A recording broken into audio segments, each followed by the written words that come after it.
What up, everybody? Welcome to episode 14. God damn, 14 episodes of Cinema Ad. This is your man, Pat on the cam. I'm still Kyle. He's still Kyle. Hello, sir. Would you like to introduce yourself? Sure, my name is Eric Norcross. Whoa! What do you do? I am a writer, a filmmaker, a podcaster, a multimedia artist, and mixed media artist, and a real big problem for my family. Multi-talented. Multi-talented. We had to kidnap him. You're not supposed to say that on camera. I don't care. He's here now. I don't care. Listen, I willingly drove out to New Jersey to do this podcast for 2 hours, navigating your really amazing setup for taking left turns by turning right. What are they? Jugheads? Jug handles? Jug handles? Yeah. I just, from a conceptual standpoint, I thought I'd hate it. But then it turns out that I actually understand the concept of turning right to go left because my whole life I've been going the wrong direction to get to where I need to be. Yeah. So I vibe with Jersey, and I'm happy to be here. We're happy to have you. That's the nicest thing anyone has ever said about New Jersey. Right? That's why I'm here. So, Compliments all around to the Garden State. It's really funny because when I used to work at Wawa gas station, this guy pulled up and he was like, "I love you guys from the north." And I was like, "Why?" He was like, "Because you guys are all fucking assholes, especially in New Jersey." I was like, "Welcome to New Jersey." And then your roommate said you were from the South. Yeah, fuck him. I think there's definitely like a stress level that gives people the impression or maybe just kind of the mode of talking. Because I do notice that in a lot of the films that are made here. Because I'm obsessed with the View Universe, as I told you last night. And there's just a way that people talk who are from New Jersey and Staten Island too, because they're kind of similar in vibe. And I think it gives the impression that people here are assholes. But I've actually found that there are much bigger assholes in New England than there are in New Jersey. Yeah. And I'm from New England. And I can tell you that they might seem polite and nice, but they'll stab you in the back in 3 seconds. Half of my family's from New England. My grandmother, her whole side of the family. So you know. So what you're saying is just you have to be in front of me. They are my whole grandmother's side of the family is from Rockland, Massachusetts. Oh wow. Yeah. So you know. See, in Maine, She's a good person. which is where I'm from. Yeah, that's okay. I have family there too. It's okay. It's fine. In Maine, we call them massholes. I've never been. I've never been. I want to go. I've only been once. I remember liking the food. I was super young, but I do remember liking the seafood. I was maybe 10, and we went for like my uncle's birthday party or something. I don't know. Went to a battleship. I got lost. Sounds about you. I just kind of ended up in a tour with people I didn't know. Like, they were just touring the ship while he had his birthday on the ship. Because I'm pretty sure it was a ship that he was on. So it was like a World War II era ship? Yes. So it's probably you would Fall River? That's usually where they are. I couldn't tell you, even if you were right. Why do you always get lost? Like, you're like that kid that just never knows how to stay with people. Well, I just, saw this group of people, and I was like, oh, they're doing something. I'm going to go do it, too. And I just did it. And What do you rung that bell? we went down into the ship, and my parents couldn't find me for maybe an hour. Did you get in That trouble? can happen. No, they were pretty happy. They couldn't find me for an hour. It was a break. They're like, thank God. Oh, we found him. Shit. Took me more time. They didn't try that hard to find me. I wouldn't either. I always used to try to get rid of my sister. You guys are like, it's really funny. Y'all are really like Bart and Lisa. I used to, I don't think she knows this. She's 28. She'll be 29 in October. When she was like 2, just learned how to walk, I remember being in the grocery store and being like, go over there. Like, go over there. And then she would just run away. They're like, I don't know where she is. They found her every time. That's a sibling thing. I used to do that to my little brother all the time. Never worked though, right? Nope. I once tried to get him to take a pill that he shouldn't have taken. I was like maybe 7, and he was like 4 or something. That's also far worse. What bill than me just trying to get rid of him. Like, For we're real. going to find a way to off this kid. When you came in the world, everything just got bad for me. How old were you? 6 or 7. Is there a statute of limitations on attempted murder? You're good. If you don't know, I don't know. No, my sister set my arm on fire when we were kids. Really? Kids do You fucked probably up shit to deserved each it. other. No, me and my sister would do stupid shit when we were kids. And I had like one of those, what is it, the sweaters on, the fleece sweaters. So she had a lighter.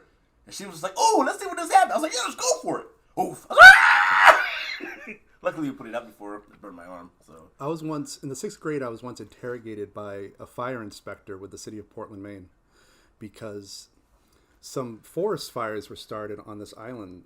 I grew up on an island off the coast, and they figured out that I was the one that was lighting up birch bark on the side of the tree. Because birch bark, I don't know if you know this, it's really good for kindling and starting fire. okay. And so I would just go to the tree and I would just light up the birch bark that was still attached to the tree. And I come home from school one day and my dad's like, yeah, we got to go to the fire station. I'm like, why? He's like, you'll see. And like all these fire inspectors were there and they basically interrogated me for an hour. Did you set it on fire? I did. I started a forest fire. And your dad knew, and he just like he didn't tell you anything. You know what? My parents were the law and order like voters, so like they would turn anybody in a second in the name of maintaining the social order. Hey yo, Including their own middle child. Thank you very much. Oh well, that was the problem. You were the middle child. Yeah, They didn't that's care. a huge problem. no, my mom said that to me one time. We were driving from Florida, and she was just fucking with us. I don't know why this was her question. She's like, "Is there any drugs in the car?" I was like, "What are you, a cop?" She was like, "I'm just saying, if we get pulled over, I am telling him there's drugs in the car." I was like, "Why would you say that?" I was like, "You realize that's gonna affect all of us in the car, right?" She was like, "I just don't want any problem with drugs." I was like, Yeah. "Okay, mom." Should just said yes and get her locked up. Like she's carrying Have it. you seen The Office? Yeah, Here we go. all of it. Here we go. I have to reference The Office because being pulled over with stuff in the car, it makes me think of the episode. I don't remember which episode. It might be when Pam and Jim are having the baby and Dwight is following them and he gets pulled over because he has the thing on the top of his car and he starts like chucking the swords and like ninja stars out the window. Yeah. And they're like, "Pull over, Dwight. We know it's you." They already know who he is. Yeah, I love that. You need to watch The Office. I know. Like, I really do want to. I just be. Honestly, at this point, me not having seen like Pulp Fiction that's the equivalent.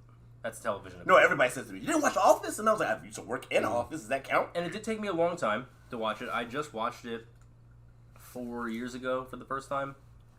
Loved it. Yeah. The last thing I binge watched Stranger Things. Yeah. I didn't even want to watch that, but everybody was on Facebook was like, "I hate spoilers." So people were like, "Oh man, this show down," and then you know how they do the whole let's spoil something without giving the context, or you be like Yes. the egg or some shit like that. Yeah, yeah. So I was like, "Fuck it, let me watch it." Binge watched for like 5 days. I was so tired. So like, did you watch it? I was like, "Yes." I do that with Lost sometimes. I don't know if I you like never. that I know show. what you're talking. I never got Lost? into it. I can do 6 seasons in a month. All of So, it. Lost was never one that I watched, but then I bought the whole series. Steph's grandfather is really big into it. One of the guys that I worked with at a previous school district, he was the head of like the multimedia thing, and he was big into Lost. And we talked about it so much that I was like, "Oh, I'll watch this now." And I got a couple episodes in, and I already knew how it ended, and I couldn't get into it enough to kind of overcome the knowing. And I was just like, I can't do this. And I tried to watch Oz also. I never saw Oz. I own all of Oz, Never watched and it. I've watched Let me borrow it. most of the first. Like, no, I'm dead serious. Let me borrow it. Yeah? Yeah. You know what I'm talking about, right? I know exactly what you're talking Not about. like Wizard of Oz. I know what you're talking about. Okay. It's kind of like The Wire. So yeah, I know what you're talking about. Have you ever? So I have not seen The Wire, but I just saw a thing the other day that said that The Wire was the best show ever on HBO, Absolutely. I never saw that either. beating only The Sopranos. But Euphoria is pretty good too. I kind of want to watch that. Watch it. I really like her. I just don't know if I have the time. Like, I didn't want to watch Ted Lasso, but I got roped into it. And Megan. And Hi. so now I'm watching that. It'll take me a year to watch 3 seasons. Yeah, I didn't really want to watch it either. And I was watching. I watched every Batman and Superman shit on HBO Max. I was like, let me watch something else. And I kept scrolling past it. It kept popping up. I was like, all right, let me see what it's like. The next thing I know, I'm like, this is so cool. So It's very heavy though. It's very emotionally heavy. So a quick transition because you mentioned Batman and Superman and all that stuff. Okay. They did all the announcements for Marvel, and then they did all the announcements for DC. And obviously DC is in some way trying to compete with Marvel, but they're not going to do it. They're not at that level. It's too late. And 2, they're just falling apart at the seams. Like, everything that can happen to them is happening to them. Yeah. Ezra Miller got in trouble again. Ezra Miller He got charges now, right? He got charges That's for Flash, right? For felony robbery. I know he did it in the movie, Was it in but that's a movie. You can't be robbing in real life. You can't get away with it. Is it in Maine? No, I think he's in Vermont. Vermont. Yeah. What is going on with him? And now there's rumors that he was once a cult leader in Iceland, which is seems very far fetched. But based on how many things he's done, Yeah. it doesn't seem out of the realm of possibility. It's possible, yeah. There's now rumors that they might scrap the whole Flash movie. What? Did anybody do background checks? It was like, no. So then the whole Amber Heard thing, but now 100% people that are fans of Keaton's Batman are pissed because he was coming back for Flash and he was coming back for Batgirl. Batgirl officially got scrapped. Yeah, and they Why? shot it already. Too. Yeah, I don't understand why. And people were not receptive to the screeners, from what I heard. No, the preview screenings, from what I understand, went relatively well. Mm-hmm. From what I understand, it was really just the guy who's now been plugged into the leadership position at DC was basically like, this isn't the Batgirl that I want for our universe. We're not going to go with it, and we can write it off as a loss. So they'd rather write off $90 million as a loss, scrap, I guess it's an Hispanic Batgirl. I think so. Which is like a PR disaster. Yes. In this era, fucking so stupid. Right. It is so stupid. Right. And Kevin Smith said it right. Like, who cares if it's dog shit? Like, this is Put it the out. worst decision you can make. You're not going to get A-list talent if you're shooting these movies and just scrapping them without giving them a that's chance. risky. They're not going to want to work on it right now. So one of the guys that I work with, he prefers the DC movies over the Marvel movies for one reason: they're willing to take risks. They're willing to take the risk with the Batman. They're willing to take the risks with saying. How did that work out?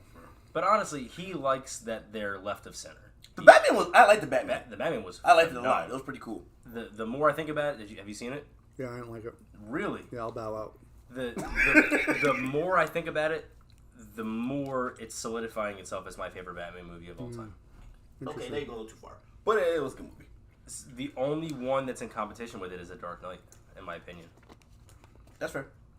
Like, I didn't see Keaton's or Kilmer's Batmans until I was in my late 20s. So they did nothing for me.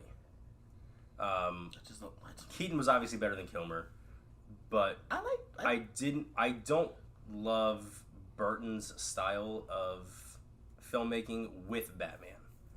Burton on his own, Edward Scissorhands, that kind of stuff. Because he did Nightmare Before Christmas, right? Yes. Yeah, okay. Yeah. Did you see Keaton's Batman after you saw the Christian Bale ones? Yes. So that's the problem. That's the problem. Yes. The context is purely in all we ever had was Adam West. Right. And this sort of live action cartoon. Also, I love Adam West's Batman. I do too. But when you're a kid and suddenly you see this super dark, like, you know, when you in the 80s when I was a kid, I didn't know anything about style or Tim Burton style specifically. Sure. So just seeing this version of Batman for the first time, not knowing anything about the graphic novels it was based off of, it blew my mind. I'm like, wait, you can actually change a character into this from this, and to have a superhero movie too that I was too young to see when it came out. Like, nobody would let me go to the theater to see it because it was considered dark, which is a joke nowadays. Right. Like, It sounds like that blew my mind. I want to see a It would be really cool if they did like a Batman Beyond and Michael Keaton came back and was like an older Bruce. I feel like that would be awesome. Was the point of him coming back in Flash. Yeah. Is because it was like a Flashpoint style thing where he was. Still going with that Flashpoint paradox? Yes, where he What the was. fuck? They're not doing it now? He was going to be connected to somehow connect all the. He shot all his stuff. I'm so mad. Which is also they have not scrapped Flash yet. To be clear, they have not scrapped it yet. They're just considering it. It's going to be tough because it seems like Flash was going to be such a huge part of the whole franchise moving forward. I don't understand why didn't they just use the dude who played Flash in the shows? I thought he did great. Right. So they ruined that possibility when they did a huge crossover for the Arrowverse shows. Oh god. And they were phenomenal. I love the shows. If they could do in the movies what they accomplished in the shows, just like the animation, same shit. Love them. Same They would absolutely shit. love them. They're clearly lower budget, the shows, for obvious reasons, where the animation, the CGI is not as good. I don't care about that. The storytelling is significantly better in the shows than in the movies. recently at least. Dark Knight, phenomenal. Better maybe than anything DC's ever done, in my opinion. Gotham was good too. Good. Gotham was fantastic, Yeah. but that's keeping with the same idea that the storytelling is fantastic in the shows. And they crossed over like 6 shows in the Arrowverse, and they connected it to every entity that's ever existed in DC. They connected it to things like other shows that were not like CW shows. They had I'm drawing a blank on his name, Kevin, that did the animated Batman. It's the older guy. Oh fuck. But I know what you're talking about. He finally got to do a live action version where they traveled to a different universe, and he was like this old jaded Bruce Wayne, and he was like in his 60s. Like he had tried to kill Supergirl and Superman, and he was like super effed up, and he got to do it, and he was awesome. Like how you And then so Burt Ward, who played the original Robin in the show with Adam West, he's walking his dog down the street, and they confirmed, the writers and directors, that that's Burt Ward from the shows. Like that is Robin. They've connected everything from the 50s to now. No, That's I would what's love awesome. to see. What is it called? A live action Under the Red Hood. Okay. I would like that was one of my favorite ones. Did you like that? You didn't like it? I didn't see it. I'm not see. I'm gonna spoil it for you. It's on HBO Max, Okay. but I like it a lot. I feel like they kind of tried that in Titans, and it was just like y'all didn't do it. Like live action Titans? Yeah. Okay. I didn't see it. And don't get me wrong, live action Titans is not a bad show, but for what they were trying to do with what is it, Jason Todd or whatever, it was just like, Yeah. nah, like y'all. The issue with DC now, other than them connecting them all in the shows, is they're all so separate. There's so many things going on at the same time. And that was sort of the issue with like the Marvel movies for a little while, where I feel like part of the reason Andrew Garfield didn't do so well was because you had this phenomenal, very singular story happening with all these characters. I like the Spider-Man. And Andrew Garfield kind of paled in comparison to what they were creating in Disney. I thought he's fantastic. Me too. I liked it a lot. Well, I just watched the first Andrew Garfield movie for the Okay. first time because it was finally made available on Netflix or someplace. Right? I'm like, It took forever to get on there. I loved it. I thought it was better than I the think they're Tobey very Maguire good. ones. Oh, I don't know about that one. Because when Agree, those ones really. came out, I just couldn't get into them, and I really didn't get into the Spider-Man character until the Marvel Universe version of it. Okay. So it's just one of those things where when they contextualized Spider-Man into the universe they were already building since 2008, it made sense. Whereas as a standalone movie from the early 2000s with Tobey Maguire, I was yeah, not into it. It almost feels when I go back now, because I was a teenager. You was? Not piecing. Yeah. I don't believe it. Not quite as long ago as you, Pat, but Ew! I'm 34, okay? Leave me alone. you look older than that. You look at you. But anyway, so there was all these movies, and I don't think at like 14, 15 I was piecing together all the things that were happening, but it seems almost like maybe they had this idea of this cinematic universe prior, because you had Ghost Rider, you had Daredevil, you had Spider-Man, you had Blade yeah. all happening at the same time. Right. And Ghost Rider was barely successful. Ghost Rider 2 was terrible. The problem, Yes. though, with those early 2000s ones is they were approaching each one as a separate movie Correct. with its own 3-movie release. So you'd get Spider-Man 1, 2, and 3. They were hoping for Ghost Rider 1, 2, and 3. Yep. And you can see it with the second Iron Man movie. It's very formulaic in that sort of early 2000s. It wasn't until, I think, the Thor, I don't know what order they came in, Thor or Captain America. Thor but came out right before it was like Avengers, those yeah. two back-to-back where they realized, you know what, this could work better if rather than working towards sequels right after one another, we work towards the next film. Yes. And then when we need to go back to Iron Man's character, then we'll do a third movie. When we Yes. need to go back to Thor's character, we'll do a Thor 2. Yes. Which makes a lot more sense. And that's sort of why those films are discombobulated. I don't honestly think like they were thinking about that. I feel like the second Thor, I didn't like the second one. The second Thor is That's my Dark least Elves, favorite. right? Yeah, the Dark World is my least favorite. But like you said, where they now want to get to the next thing, I feel like that's also now their issue. Yeah. I still love them all. I've not had an issue. Like, I don't dislike any of them, any of the shows, any of the movies. But I feel like now we've been groomed to think, well, what's next? Right. What is this leading to? So that's one, they're going to have to reinvent the formula that they became very successful at. And the one thing I always tell people is like, the fact that Marvel was able to create a decade's worth of films that are all interconnected, given the level of just contract bullshit that Hollywood has to deal with, that's the impossible feat. Yeah. To keep A-listers on for 10 years doing the same thing. They would never be able to get Christopher Reeves to do Superman that long. Yeah. Like, he hated it. But you had guys who were so committed that they would go to Comic-Cons in their costumes. I love it. And it's just like, it was the right people, it was the right guy running it. And so I'm confident, though, that they can find a new formula or build onto their formula. I think it's just going to take a couple of phases to figure it out. Now, is Batista coming back? Batista will be back for this one, but I believe it's his last. Yeah. Then he's out like Vanilla Ice. Yeah. It's my Spike Lee That's quote a of the day. whole different. That's a whole different animal. You see that movie Bamboozled? Yeah. Spike Lee is one of my favorite movies. Okay, shot in mini DV. Mm-hmm. Michael Rappaport. My favorite line in it is, "All right, I'm out like Vanilla Ice." So now I just fucking say it. Have you ever seen what is it? I'm thinking Crooklyn, but you ever see Do the Right Thing? Yeah, I've seen all those movies. Do The Right Thing's a masterpiece. Yes, absolutely. Of course you didn't see it. That's why I looked at him when I asked the If question. I'm being honest, I don't know if I've ever seen a Spike Lee movie. Get out of my house. So Just get up and go. you remember you reviewed my movie Death and Life. Yes. I play that creepy character who's talking into the camera, and I'm philosophizing about art and all that shit. Yes. I stole that approach from Do the Right Thing. Okay. There's this guy who's talking about love and hate. And What was his I name? totally, Reggie Raheem. I ripped off Spike Lee with the whole. Yeah, he died recently too. He's passed away. Yeah. Damn. It's funny too because I only know him from like Sister Act. So like when I saw him and Do the Right Thing, I'm like, oh, so he did really good movies before Sister Act. Cool. Oh yeah. You gotta watch that, man. That was great. There's so many movies. You keep telling me you're gonna give me a list of movies I need to watch, and you never do. These are all Because you staples. gotta watch know. other movies before you get to my list. I need But you listen, to. that's fine. I left the camp, so I have some time.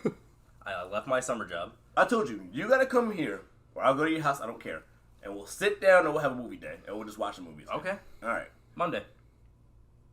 Fuck it. Why not? Okay. All right. Come to my house Monday. Okay. Just start with the Spike Lees and then go to the Tarantinos. But you have to know where to watch them. Like you can't. I gotta know what site you should get you on to can't- watch them. Not some random site. I'm not pirating stuff. I'm going on HBO or something. Like that's why I don't Pay know. like $10 for 1 month of Criterion Channel. They're probably mostly on there. Okay. Yeah, I don't have So- that. It's worth $10. That's fine. Yeah. But Yeah, we got. You gotta catch them, man. Spike Lee and just have an idea of like if you have a movie you want me to watch, know where we can watch it when you. How many movies you trying to watch? I'll watch 5 movies. I don't care. All right, cool. I mean, as long as Carter, it's you not like coming? 4 hours long. We're starting early. That's So a you long put day. them on start. That's a long I'm up ass before day. 30. No, listen. I'll make you a deal. I will stay in at your house. We can start. I don't Can care. you spend the night before? Yeah. Okay. I Alright. get up before 30. We'll start then. Fuck it. I don't care. Okay. As long as we have some food. You're So- invited. I'm not going, but my suggestion is you live stream it to YouTube. You just put the camera on your faces as you're watching it, and just do it straight, or TikTok, just straight live the Oh, whole you marathon. can go live on TikTok. Yeah, I and you forgot. could do Yeah. marathon, just like all day, Okay. Let's do it. back to back. If we're gonna do that, we should pick a director or something, not just like Spike Lee. Like Yes. we're not gonna watch Spike Lee and then we're gonna watch Quentin Tarantino. Like we should pick. So you want to just do one director at this time? That's fine. And I'm gonna write a review. I have this. Good. I have this As issue you now should. that I can't watch a new movie without writing a review. Yeah. Like I think I can't. I know I asked this before. I can't remember the answer. Can you watch a movie as far as entertainment Yes, purposes? I can. You do you watch it? I can. the first time and then go back and watch no, it.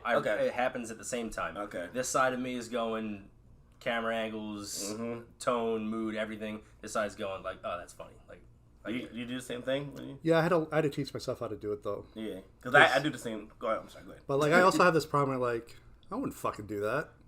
Like, Right, and you're I even do that. deeper into I it. do that though with somebody who has been given $60 million to make a movie, so I have no reason to say that. Like, I'm not a valid critic. I just know that I wouldn't do so much that is done. right. So, and hear you've you. seen my movies, like, Yeah. they're all protest against what people do. Yeah, I had to watch it twice. The first one is pure entertainment for me. Yeah. And that's why I hate spoilers so bad. I hate them so bad because I feel like you gotta work and you're doing something, so that might be your escape from everything. Yeah. So it's like for someone to go, oh look, this guy died in this. It's like, why? Sorry to interrupt you. No. My escape is rewatching something that I already know because it's safe. Yes. That's fair. That's like I think why people rewatch TV shows, because if they're like high anxiety or just have really pressured lives, we rewatch shows that we know how they end. So I cannot explain to you how many times I've watched The Simpsons. No, that's a good one. I love The Simpsons. See, I do that's that why with I watch- Futurama. Futurama is great. I do The Office. That's Friends, Carter's. He loves Futurama. and like most of the Marvel movies. For a while, it was Star Wars, which I still can. I would write a paper for college in one night. Because of you, I like Star Wars more and more. Yeah. Yeah. Well, I don't know how you don't like Star Wars. No, it's not that I didn't like. or how anybody wouldn't like. Star It's not Wars. like my mom was huge with Star Wars. It's not that I didn't like it. I just never got into it when I was young. I knew like Luke and stuff like that. But now that I'm older, I'm like, this is dope. And then my niece is like, oh, I want to watch a movie. So I was like, you want to watch Star Wars? She was like, sure. And I was like, yeah, you're not going to get into this, but we'll try it. As soon as I started, she just was like, I'm going to go play the Oculus. And I was like, see that coming. Cool. But yeah, right? But it's I great. used to write the paper I would start at like 10 o'clock at night and I'd stay up till 4 o'clock in the morning. And I would just type. And it'd be a 10-page essay and I would bang it out real fast. And I had seen Star Wars so many times that I would just put it on the background. It would just be background noise. Right. I never had to look at it. But that's one thing I got to give you. Like, when you enter reviews, you get so much out of so little time. Like, when you did the one when I did Irrational, and you were just like, yeah, this. I was just like, Yeah. how the fuck? Nice! Like, That's why I keep sending him my films. He was great. Like, you have a talent, man. Just thanks. keep doing your thing. Keep sending me movies. I'll keep reviewing them. Absolutely. Yeah. I don't do much else right now. I don't think I do either. Yeah. Because, this is my job. You don't even edit. Fuck you. Every time, this is what he's. I'm like, do you know what goes into editing? And this I have to deal with every time. Every single time. Do you know what goes into editing? I know what you don't know, which is a lot about editing. I went to school for this shit, man. That's what I do. That's so stupid. Where'd you Bloomfield. ITD go? Oh, Tech. yeah, you went together. Camden County, That's right, ITD that's Tech, right. and then I Bloomfield. remember you telling me that. Yeah. Yeah. The worst. I explained to him on the way here the worst experiences of my life. Really didn't like the people I met there. Did you tell my class? I told him how we bonded over the professor we hated. I didn't go into detail about it, but that's what I told him. Our professor hated him and tried to set him up for failure. I didn't tell him that part, so I was the only white person in class. She was white, I was white, and there was Black and Hispanic people. Yeah. And I sat in the back of the class. I wore sunglasses the whole time because I didn't like her. And I just decided like day one I didn't like her, so I just came to class with sunglasses on. And she's like, "You wear sunglasses everywhere?" I was like, "Nope, No, just here." your class. Just your class. And this is probably told him, this motherfucker crazy. And I was not a disrespectful person. It was just her I didn't like, and it was like my very passive aggressive way of being disrespectful. Yeah. And just to you. And Fair enough. whatever we were talking about, we got on the topic of the N-word. And she goes, she wanted to talk about, when it was and wasn't acceptable to use it, who can use it and who can't. And first thing she says, she goes, "So, Kyle, what do you think about the N-word?" As the only white person in class. Yo. And I sat in the back of the class with my sunglasses, and I went, Nope.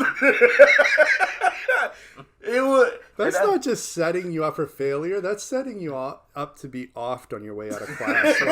That is It is so funny because we all were inappropriate. like, yeah, what are you talking about it? He was just like, nope. Not touching it. Oh But, my gosh. yeah, so we can take a quick break and All right. come back and Sounds good. discuss some other stuff. Maybe Pat will shut up this time. Nah, probably not. We'll be back. Peace. Episode 14, part 2. Haha, look at that. We are back. Still Pat on the cam. Unfortunately for everyone else, it's still Pat on the cams. I'm still Kyle. Still ugly. Your He's mother still likes in it. New Jersey. He's still in New Jersey. And he loves it. Hates it. Loves it. Hates it. We don't know. If we're on the hoagie side, I love it. What was Yes, that street, man? they're called hoagies. What was that street? We had that conversation. What's it called? Is it called a hoagie or a sub? Hoagie. Right? People call it sub or We're on the psychopaths. hoagie side. Smart. Also, if you call it Taylor Ham, you're a psychopath. What the what is Taylor Ham? It's a bastardized name for. It's the For brand pork name for pork rolls. That's all it is. Oh, really? Taylor is the brand. Yeah. Well, there's multiple brands. Taylor is the most common one, but there's also. But I'm just like, who thought of? Hey, let me just name this ham Taylor. Like, Some asshole. I don't know if it's somebody like who did him wrong. I'm sure they're nice people. They just kill a lot of pigs. Okay, no. So the person You're a monster. the person that made it that is named Taylor, they're phenomenal.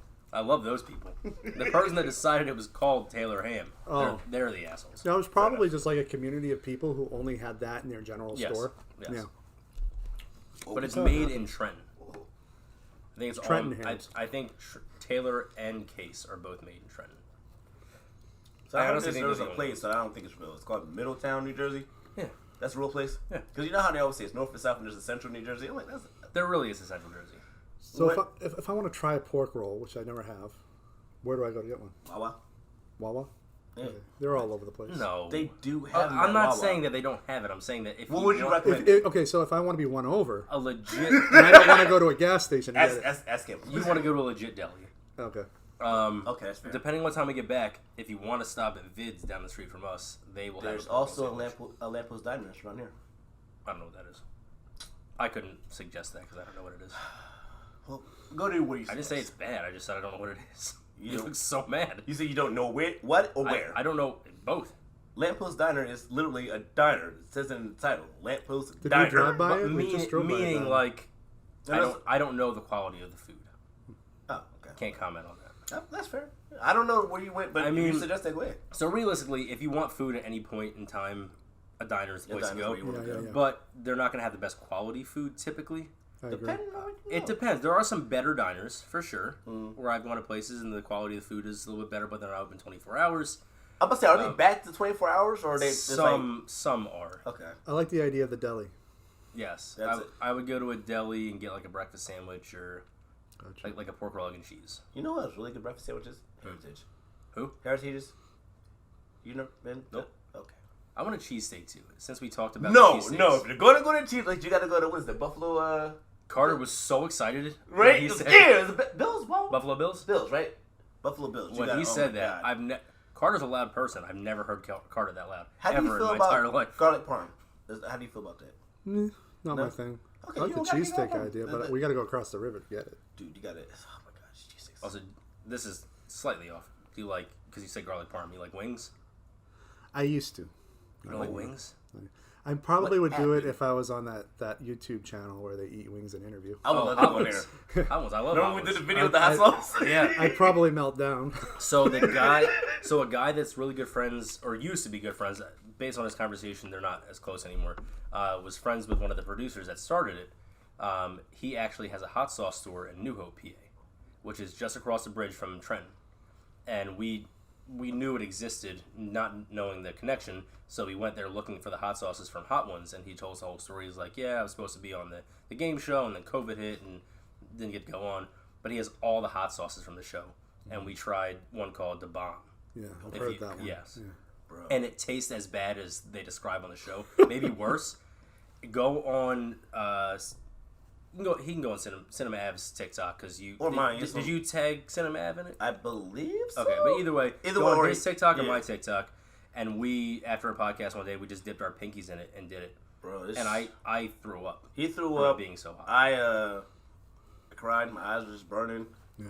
Everything hurt. I don't have an aversion to heat. Like I'm okay with hot things usually. It was so bad that I got. But here's the physically ill. thing: you have hot sauce, and then you just have acid bath sauce. That's battery acid. That's yes. bad. That's what it is. See, that to me isn't food. Like It's that's, not. no, It's it's not always- food. Yeah, It's just that's, disrespect to your tongue. that's always my problem with hot sauce, though. Is some of it gets so hot that it just doesn't. It's not. It's like, enjoyable. why did you make this? I don't And think I've the always had a hard I don't time. think the intention behind that was for it to be really edible. I think it was just to make it as hot as they possibly Yeah, could. without Well, killing they're you. bad people. Right.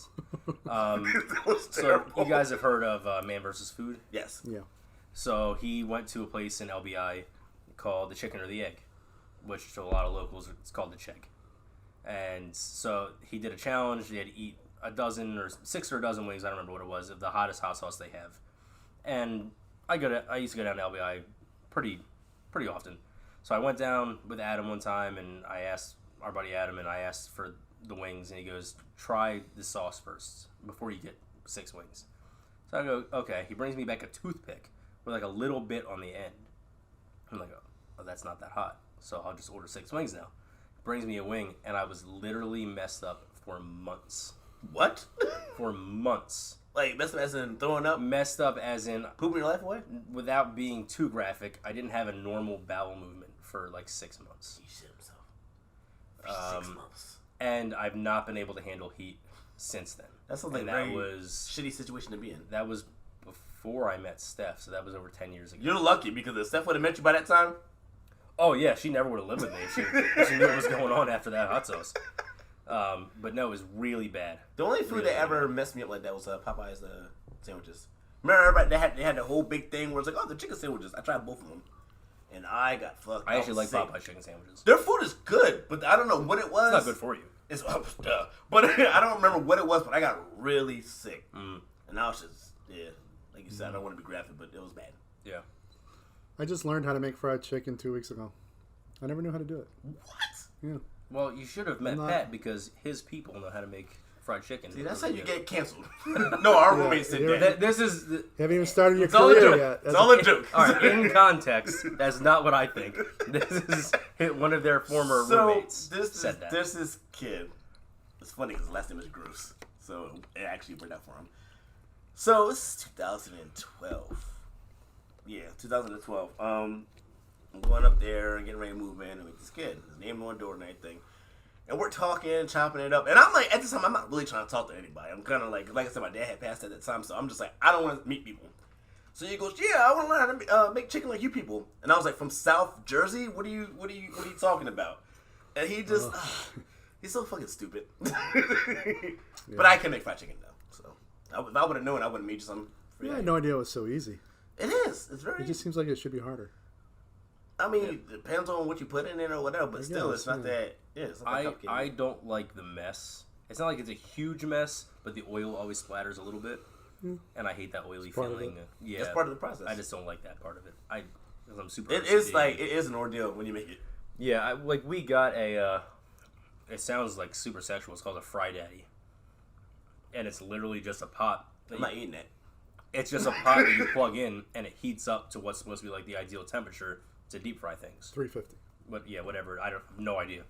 But read a book. It heats it up to that. Or go to Google. Anything. Or buy a Fry Daddy. You don't have to know any of it. You just Fry drop Daddy. it. You know what? It's something like a shower buddy. It does. Why would you shower with your dad? Have you seen Horrible Bosses? Seen what? Horrible Bosses? No. The second one, the friends have invented. Do you want a bowl? For what? The chips you're eating off. No. I don't want to draw them up. All right. But so they invent this thing. It's the shower buddy, right? And it's like something attached to the shower head or whatever it is, and they're doing like an infomercial, and they go, "It should have been called the Shower Daddy." And they're like, "Why would you shower with your daddy?" It's like, "Why would you shower with your buddy?" So that's the whole thing. What's his name? Charlie Day? Charlie Day. He's funny as shit. Jason Sudeikis and who's the other one? I always forget his name. I can't even remember who it was. Yeah, I can't remember his name. Charlie Day, Jason Sudeikis. Go ahead. You know what it is? Do it up. Google it. I realized the other day when I was watching one of our podcasts that when I look at Carter, it looks like I'm like looking at a ghost. Nobody knows what I'm looking at. Bateman. Yeah, it's Jason Bateman. Thank you. I couldn't even think of who the third person was. Dude, I'm bad with names. Do you not want to speak? He refuses to speak. His whole thing Part is of I'm it- professional, get him so to I don't speak. talk with it. Exactly. That's our goal. That's part the of the new goal. mission. Either to get him to laugh or speak. That's our goal. So if you can do it, by all means. Listen, hold it. Throw stuff at Let him. it out. Laugh. Good enough. Stupid Carter. Carter, you're stupid. Buy you a pork roll. You can't eat pork. He's vegan now. Oh, you went vegan? Good on you. Can't eat pork, but that's not the only reason why. That's the hardest decision.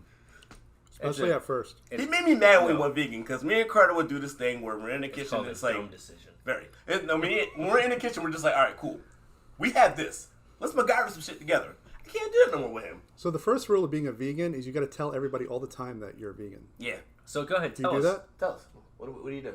Tell us you're vegan. Use your words. No, use your Carter. words. We can't use them. Oh, by the way, I'm vegan. He said something about, I forget what he said about plants, about going outside. That's how he eats. He just looks in the sun. So I was telling you before we left my house that cross my arms. Stop crossing your arms. It's so comfortable too. It is, right? But Steph watches the blogs all the time, and one of the guys on this thing called All Ears, he goes by, he has a weird name. Whatever his name is, it's not his actual name. Does it match your face? It's like a stage name that he used to work on Broadway, and that was like his name when he worked there. But he's vegan, and he does exactly what you said. He reminds everyone every 5 minutes that he's vegan. They go to any restaurant, he's like, not enough vegan options. Well, because there's 3 of you. No. We don't need that many Bro, vegan I got a story options. about You that. and Carter and some other random person. I don't know. Me and Carter went to Lampoon's Diner, like I was talking about. Good place. But he was like, I'm vegan or whatever. So the lady goes, oh, well, you can get the seafood salad or whatever. No. Or the soup. He was like, I'm vegan, so I can't. Yeah. Well, the thing is there's a lot of idiots out there who think that seafood is vegetable. And it's just like, and that almost got me killed once because, I'm allergic to fish. I'm allergic to shellfish, and so I ordered a veggie quesadilla. Mm-hmm. Some asshole put shrimp in it, and I had to get rushed to the hospital. And what they do when I would have sued the fuck out of them. When my throat started closing up, I started talking like Joe Pesci. Oh no! And so they put you on an IV with intravenous Benadryl. Essentially, is what it is. Okay. And it's the greatest night you'll ever have. I had to get. So I have a allergic reaction. This is very weird to split pea soup. And I was younger. I got sick, and then my dad was like, I'm gonna make some soup." And he made that, and we're taking the soup, or I'm taking the soup, and I'm breaking out slowly. 'Cause I'm not eating that much. And then one day I got in the bathtub, and you know how when you change the channel, sometimes it gets pixelated. I stood up and everything got pixelated. I was like, oh shit. Fell into the tub, hit my head on the toilet, moved the whole toilet out of the wall. That makes so much sense. Your mom. That woke up in the hospital.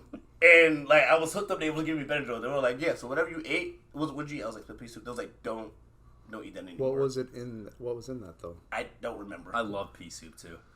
You love pea in general. I don't even know what to say to that. But I found this fruit snack, and this is a bullshit excuse. What is that? You should get your money back. That's as big as Pat's brain. I got a fine brain. Remember that? Was the chop? You didn't see Chopping Thunder, did you? I did. It's been a while, but I've You seen got a fine brain. So beyond or impossible? Say it. Say it. Say it with your chest. Say it with your chest. Muppets that back blue. We're gonna take that stupid board away. Right? I hope he spelled it wrong. Yeah, I agree. Did you gotta get him to talk. Did you mean I know, I'm trying. Because the right Do answer you know is neither. The Muffin Man. Oh, that's a good question. Down on Drury Lane. The Muffin Man. So, what would you say if you had a favorite? You say you don't watch cartoons like that. So, all right, I'm just gonna say in general. What is your favorite movie? We talked about it earlier at your house, the Florida Project. Did you see the Florida Project? Sean Baker. He directed Tangerine. It was a movie that was shot. It was the first feature film shot on an iPhone that won Sundance. What? On an old iPhone too. This is the reason iPhones now have 3 lenses, is because this movie won Sundance. And they're like, oh, that's a market for us. That's cool. And he followed it up. They said, well, we thought you shot it on film. Mm-hmm. He announced when he got his award at Sundance that it was shot on an iPhone. Everybody's like, what? And then they're like, well, you can do whatever you want. What do you want to do? It's like, I'd rather shoot on film.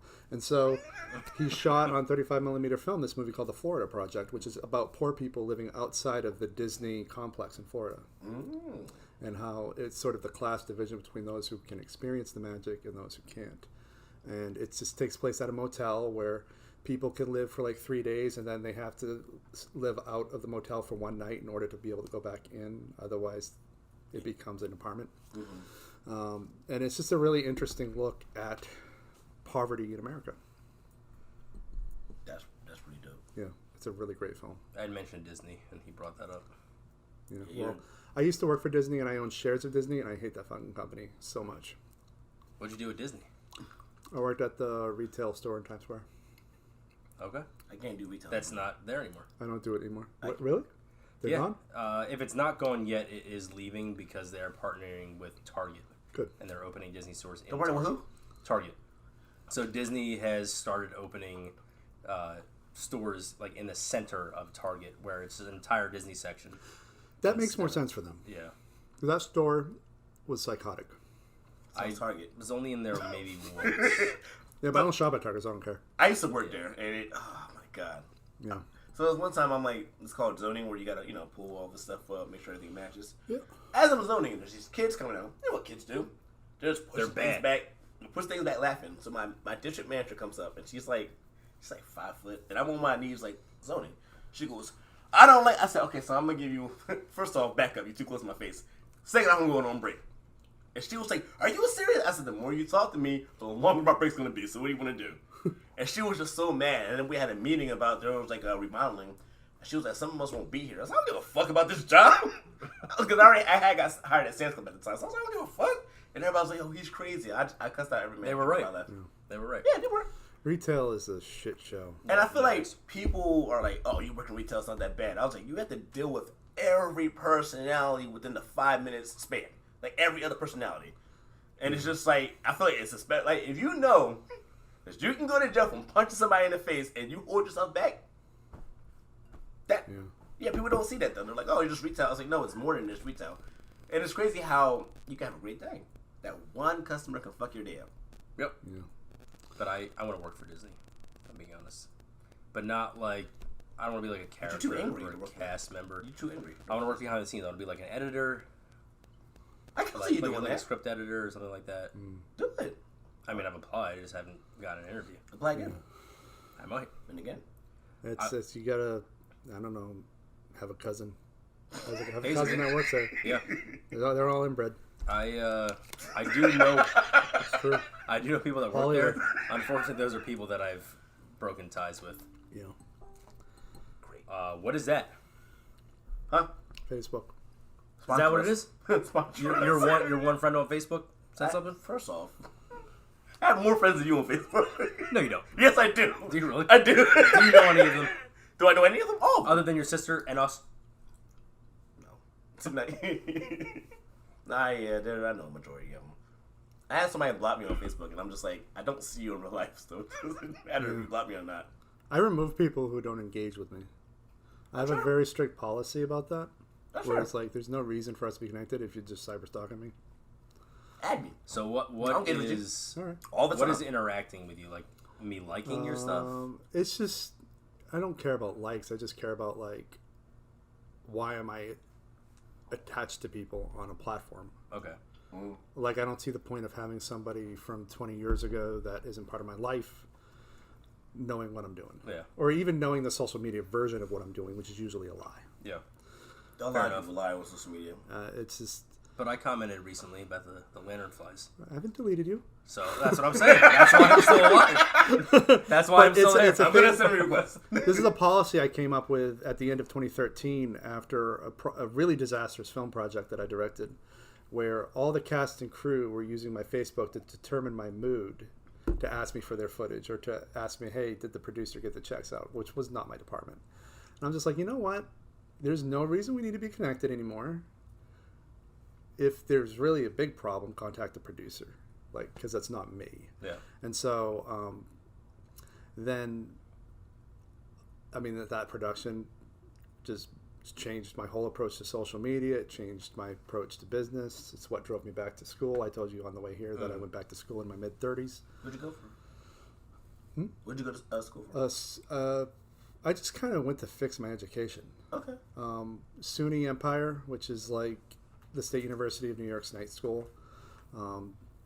I went back full-time, got a degree in writing, just to hide. At 35 years old, I was like, I just want to hide for a little bit and see what happens. And I ended up getting a BA in writing, and then I went on to get an MFA in writing. Nice. And then, I ended up $60,000 in debt, and I had to go back to work. Bro, I don't even want to talk about my debt in school. Yeah, It's going to yeah. be very sad. It's on hold, so I don't have to pay it back yet. But it was a nice few years of just hiding from the real world. Yeah. But really, it just goes back to the social media thing, where like, I only want people on who are genuinely interested in What you do? interacting with me. Because for me, like, when it comes to filmmaking and writing and the podcast, it's all about communicating in an ongoing discourse. And if somebody's just using that to cyberstalk me and determine my mood to get something from me, I just don't like that. That's kind of how I feel about, as like, if I, let's say we had a job or whatever, if you're a snitch at work, I can't add you as a friend on Facebook. There's certain people. They're like, oh, I saw you drinking at a bar yesterday. So what? Why are you telling like the boss that? Right. Like, why are you are you trying to get me in trouble? Like, it's, Steph won't post pictures of me with alcohol in my hands because I asked her at one point because they're like any job, there are people that will blow the whistle and have an issue with that. Like, oh, you're a teacher, you can't drink. I don't drink during the week. Like, I drink Friday nights into and Saturday. But it's like, that's it. Like, I get where they're coming Right. from, but it's legal. So it's like, that's what you want to do. Well, the thing is like a lot of jobs want to control the personal lives of the employees. This is one of the reasons I don't work for other people on a permanent basis for the most part. I actively try with jobs that are worth it. Like maybe, I could do drug tests because I don't take drugs, so it don't matter to me. And I know for a fact that if every production company in Manhattan, which is primarily where I operate, they have like a liquor cabinet in the office. Like every office in Manhattan has a wine cart that they pull through on Fridays. So it's just like, and it's just like, it's really like retail jobs and restaurants and all these like control freak industries that for some reason seem to give a crap whether or not their employees love their lives.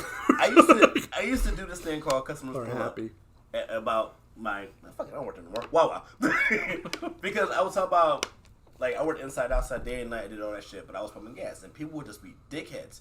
For me, it was more like I'm just venting so I don't punch people in the face. Oh, and you guys got to pump gas for other people in the States. We do. So instead of calling it Wawa, I would call it the Canadian Goose Store because Wawa's Canadian Goose.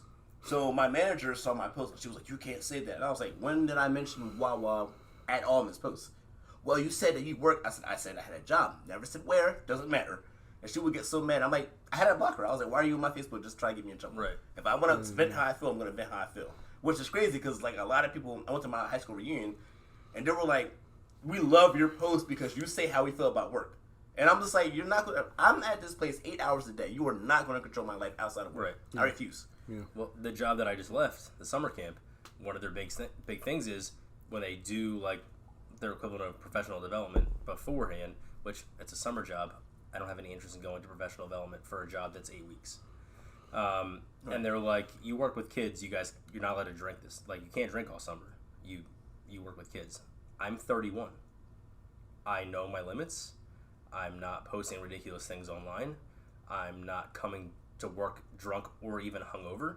And again, I don't drink during the week. Sunday night to Friday at whatever time I leave, I consume no alcohol. So it's none of their business. It's none of their business. I used to have a teacher who used to drink in class. He didn't think we knew, but we knew.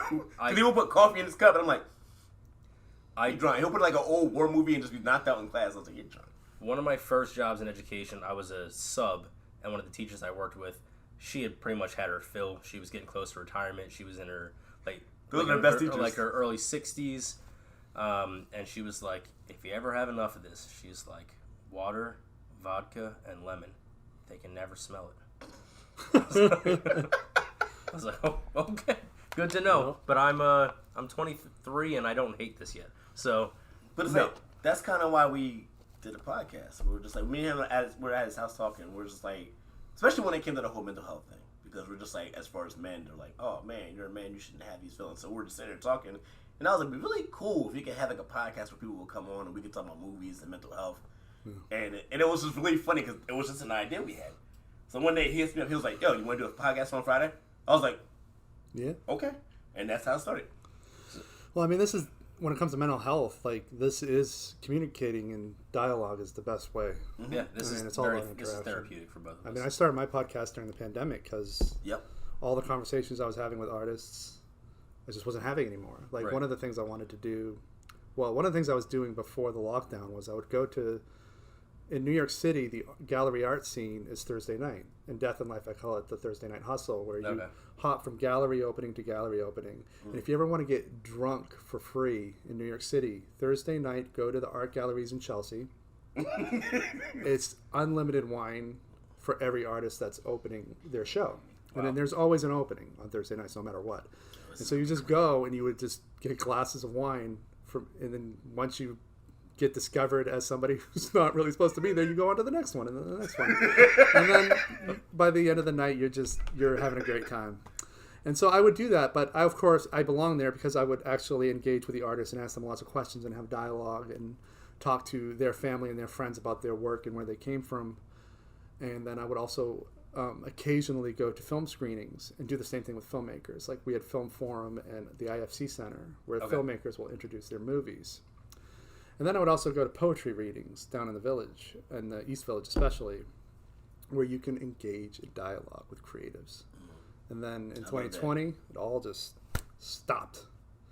And that's where the podcasting comes in. And if honestly, saved me. Saved my ability, by the time we wrapped Fractals, which we shot that in July 2020, for the most part, after Fractals wrapped and all my cast left, it just felt like I was living alone in a desert. Yeah. And so the podcast got started in September that year. The pandemic was kind of a blessing and a curse for me.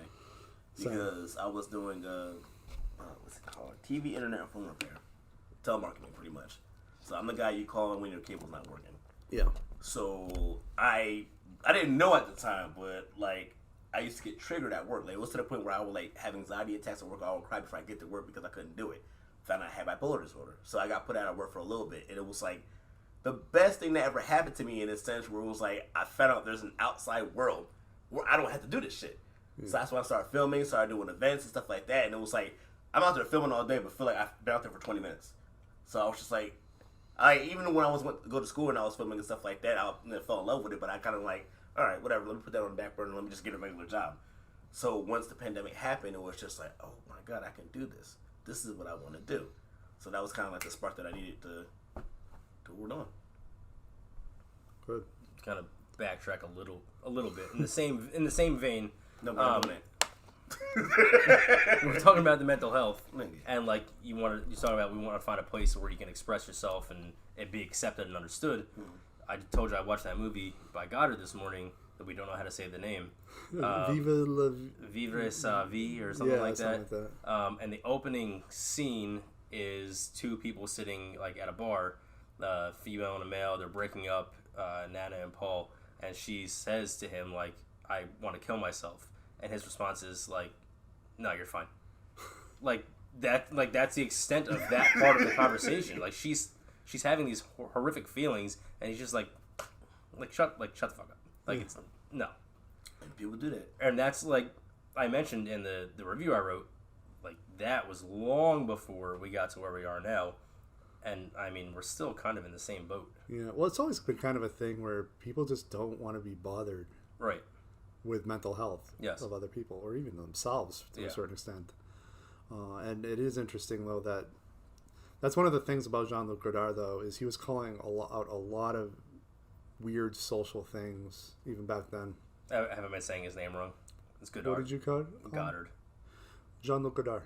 Godard. Okay. Oh, yeah, you can say Goddard He's College French. Is what I think of. But, it dives deeper into it as I go along, where she is analyzing her own mental health and what she's in control of and what other people are in control of, and she's at the point in her life where she just thinks everything, regardless of whether it's in her control or not, it's her fault. Yeah. Which is a big part of mental health, and she's just unable to get past that. But it's funny that you said that, because even just a typical conversation on the phone, people will call you hey, how you doing? I'm from such and such. How's it going? Let me help you. And I'll be how are you doing? And I won't say shit until they answer my question. And they're I'm doing okay. I'm no, you serious? How are you doing for real? And one lady was I'm having a rough day. And I was just talking about it. Because people, it's really so, hey, how you doing? And you're just so used to doing that. So, but yeah, we'll talk about it. Take a quick break. And what's our ETA? Because I want to answer that question. 10 seconds. Welcome back to the podcast. You might think this was edited, but it is not. Your brain is malfunctioning. Ooh. That's what happens when they listen to Pat. Their brain's malfunctioning. Your brain doesn't work. Your mother likes my brain. Mama! That was my NPR voice, by the way. Yeah. It was great. It's very good. My sweaty balls voice. See, As you know, it's the man Pat on the cam. I have to do it again. Go ahead, you bitch. I'm a bitch. He's still bitch. Apparently. But Pat's mom. He's like, I have nothing. Pat's mom likes it. Mama? I'm gonna tell her all these things. She doesn't watch our podcast. Your mother loves me. She met me one time. She fell in love instantly. Did she? Yeah. When did you meet? I met her here. Oh wow, yeah, that was. Oh my god, that was so long ago. It was when you first moved in. Yeah, Yeah. I remember that. How long you been here? Let's see, 30 days. That's September. It's been 30. It's been 30 days. April into November. Nah, I've been like for 6 years. Wow, that's pretty good. It's time. It's like Vegas. It's time to just go, and you have no clue what happened. And you're just like, fuck, I'm here still. This place. I want to go back to Vegas. I want to go back to Vegas. Yeah. We should go and have a blast. If I'm being honest, so I really enjoyed my time with the group. I went for my 30th, actually my 31st. You know, how old are you? Because COVID messed it up. I'll be 32 in a week. Nah, you lying, bro. You like 80. I do not look. You look like that dude I do not look older from than the Six Flags commercial. I'm kidding. I did work at Six Flags. There you go. But I had a lot of fun with the group. It was cool doing a bunch of stuff and like having new experience with those people. And I had a lot of fun. I went by myself over spring break, just me. And people were like, "What are you gonna do in Vegas for 4 days by yourself?" Whatever I want. Yeah, when I went to Vegas, it was just like, y'all, it's Wednesday. Nobody goes to work. Y'all still partying? Oh, my God. I was drinking so much. I was like, I need water. Like, no. Honestly, I didn't do normal Vegas things. I just went to a bunch of breweries. Where were you at, though? Like, were you on, like, I stayed at Circus Circus, which is the very end of this trip, which is the last one before you get to the So Stratosphere. new Vegas or old Vegas? Because I was in a... It's not old Vegas. Okay. But it's technically new Vegas, but it's, like, they're going to demolish this at some point soon. I was at the Golden Nugget. Okay. Yeah. So you were old Vegas. Then I went to do... Vegas was insane to me because like I went to 4 clubs in one night. And I'm like, what time is it? They're like, it's 12. I was like, you're fucking lying. It's got to be like 6 in the morning. They're like, it's only 12. I was like, what's wrong with y'all time? It's weird. I just did breweries. I did breweries in like really nice restaurants that Steph didn't want to eat at. She doesn't like seafood, so I did like really good seafood places. Okay. Got like nice tuna steaks and sushi and stuff. And I love sushi. I had sushi yesterday. All you can eat sushi. We got to go back to the place in Glassboro. The Roman place. You went with us, We right? didn't go to that one. We went to we got ramen. Cherry Hill? No, we got ramen. Because you gave me the option. You're like, sushi or ramen? It's like, which one did you have most recently? Oh, right, yeah. And I was like, I had sushi 2 days ago. And I was like, I had ramen 3 days ago. Like, It's Samurai was the sushi place, and I forget what the other one is called. Rayaki. You got to go. I'll take you. Rayaki. You like sushi? Rayaki, right? No? Because there's No, one no, at You Cherry like Hill. ramen? Huh? You like ramen? Ramen? Yeah. Yeah, I'm okay with ramen. All right, well, there you go. I actually make good ramen. No, he doesn't. I make good ramen. Nice. Ask Steph. So I'm not gonna ask I you. use the typical ramen noodles that you get out of the packet. I chuck the little salt packet out, and then I do my own soft boiled eggs. I cook my own meat. I do everything, and it's actually not bad. Even Steph likes it, and Steph is really really picky. So if Steph likes it, I tend to think that it's not bad. Do you have a favorite food that you like? As you can see, I like all food. See. As it eats our last fruit snack. I did. I took the last fruit snap Hey, like man, a rude son of a you're the bitch. guest. That's what happened. Wait, are those Welch's fruit snacks? Yeah. Sponsor us. I killed it. Thank you, Welch's. Sponsor us, please. So, I'm choking on my coffee. Dunkin' Donuts or what is it? Starbucks? Homemade. Yeah, you know. But yeah, what food you like? yeah, I don't do favorite food. No. I don't think it's healthy. Yeah, I just... Okay. I, Would you yeah. do like a last meal thing?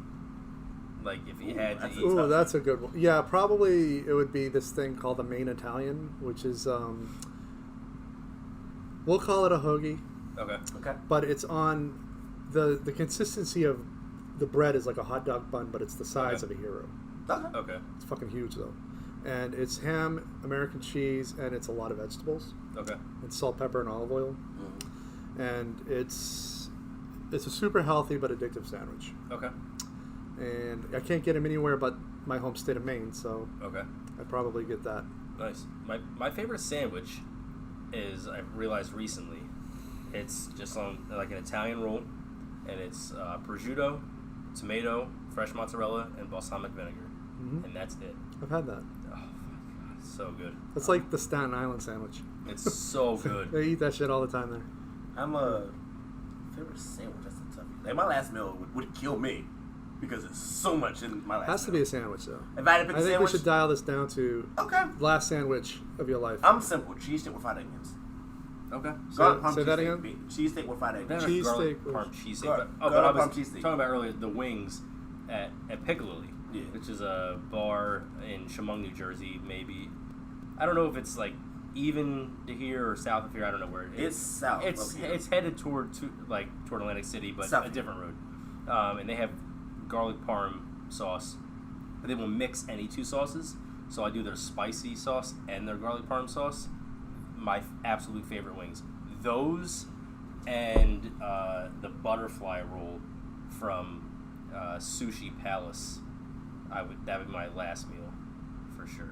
Carter said romaine lettuce is his last meal.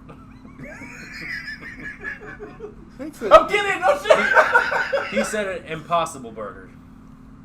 No, if you would go back to Okay, meat for your last meal, wouldn't you would eat meat for your last meal. Okay. Well, all What right. do you What got? do you have? Oh, he's thinking about it. I feel like the cheesesteak though is a good runner-up for me. Yeah. Like I if wanna- it's like I want to take the board. properly done with like melted provolone into it, the Okay. sautéed peppers and onions. What's your feeling? Oh yeah. Reuben. I don't really. Oh, a I don't, Reuben. Yes. I never had it. You know what? I never had it. I can't say I don't think I never had it. The problem with the Reuben is that's on all of the diet acceptable sandwiches. Like if you're dying, you want to You go want to go with out. a Reuben? You want to go out with something like amazing. Like a cheesesteak or a Yes, burrito. My dad likes cheesesteaks with no cheese. That's not a cheesesteak. It's a steak. Exactly. Exactly. It's a steakum. He didn't like. He loves steakums. He used to smell the damn house up with the steakums. We would like. My mom and my dad would coordinate like days that she would like take us out for a few hours so we could cook steakums and we didn't have to smell it because they smelled. Did he put like fried onions in or just straight steak? No, straight steakum. I have that in Nothing the freezer, else. in my freezer. That's He's my he's super plain. that's No- my I need to get yeah. paid meal. You know what I mean? Like the last resort of I have to get a paycheck meal. That's what my steakum is. When he went on a diet, all the time. he used to eat like a bag of the salad mix. That would be his lunch with no dressing. Yeah. Was he a goat? He's the weirdest looking goat. You've seen my dad. He's the goat. not the goat. He's not Tom Brady. Man, got you drunk. Oh, the other day we're in New Orleans, Oh God. and so we're talking about football, and for whatever reason they did an ESPN 8 the Ocho type thing on ESPN 2, where they did ridiculous sports. They did they did cornhole, they did dodgeball, they did air guitar, like the most ridiculous things ever. So, but during it was Doug Flutie was a contestant on cornhole. He used to be the quarterback for the New England Patriots. So we got talking about New England a little bit. I talked about how I like Tom Brady, and all of a sudden I hear a girl behind me be like, "You talking about Tom Brady?" And I was like, "Yeah." She was like, his ears perked up as soon as she said Tom Brady. I started talking to this random guy from Boston, like we were in New Orleans. Ugh. And we started talking about Tom Brady. How do you feel about Tom Brady? I could give a shit. Agreed. I love Tom Look, Brady. I grew up in Red Sox Nation, and the one thing I had to consistently deal with in my first jobs in New York were Yankees fans, and I There had we to always make it clear, I don't give a shit if you two kill each other. Like, leave me out of it. Our last guest, he's a Eagles fan. Yeah. And I'm a Steelers fan. He was like, why? I was like, I like teams that win. My whole thing is this: I have no issue with the Eagles, not one. Eagles, like I have, like me and him, when they won the Super Bowl, we were at the house. I had all my Steelers stuff on, and I was like, we cried together. yeah, we cried together. I was like, an enemy of my enemy is my friend. Right. So we drank moonshine and cried together, and they won. I was very happy for them. I have no issue with the Eagles. Did you ever see The Bronx Tale? Or A Bronx Tale? Ooh, yes. Where the kid was talking to the gangster about how, I don't know if it was Mickey Mantle or some other baseball player on the Yankees. He was crying because he lost the game for the team. And the gangster said something really profound, which was, I guess it was always part of my understanding of sports, but I just never really knew how to articulate. He said, Okay. what's it matter? He's getting paid anyway. And it doesn't affect your ability to pay rent. You're right. And so that's sort of been my approach to sports. And it's also the reason I don't care about awards in cinema or Grammys. I care about the music, and maybe to a certain extent I can be very impressed if a player who naturally achieves some sort of goal does, right? But when it comes to the business of the sport, it just turns me off completely. Because it doesn't change my life. That's how I feel about acting. Like, I love, there's a lot of actors that I love when they inspire me. Like, and some people won't agree with me, but I like Kevin Hart a lot because he's from Philly and he put himself on and then he got his friends on. Yeah. And I think that's great. And he hustles hard to get where he's at. Yeah. But it's the social media. It's just like, oh man, he did this. Now. I don't give a fuck. I don't care. Like, at the end of the day, when you go home, is your bill paid because of him? No. Right. So it's like, people just like take too much time to like dwell on them and then just try to put them down. When it comes to actors or musicians, we were talking about Drake during one of our breaks. What's important is the hustle and taking from them what they did and what worked and what didn't. Like, I'm interested in how Drake goes from being the kid from a Canadian soap opera to being this super hip hop star with his own jet, right? Buzz in Toronto and annoying everybody. Like, okay, how does he do that? That's what I care about. I don't really care if he wins a Grammy. That doesn't change my life at all. But what I can learn from his business practices is really important, and that's sort of been my approach with all this stuff. And I've never been able to find an ingress into any sport where I can take from it some sort of understanding of how to adapt it to what I do. Right. I hear you.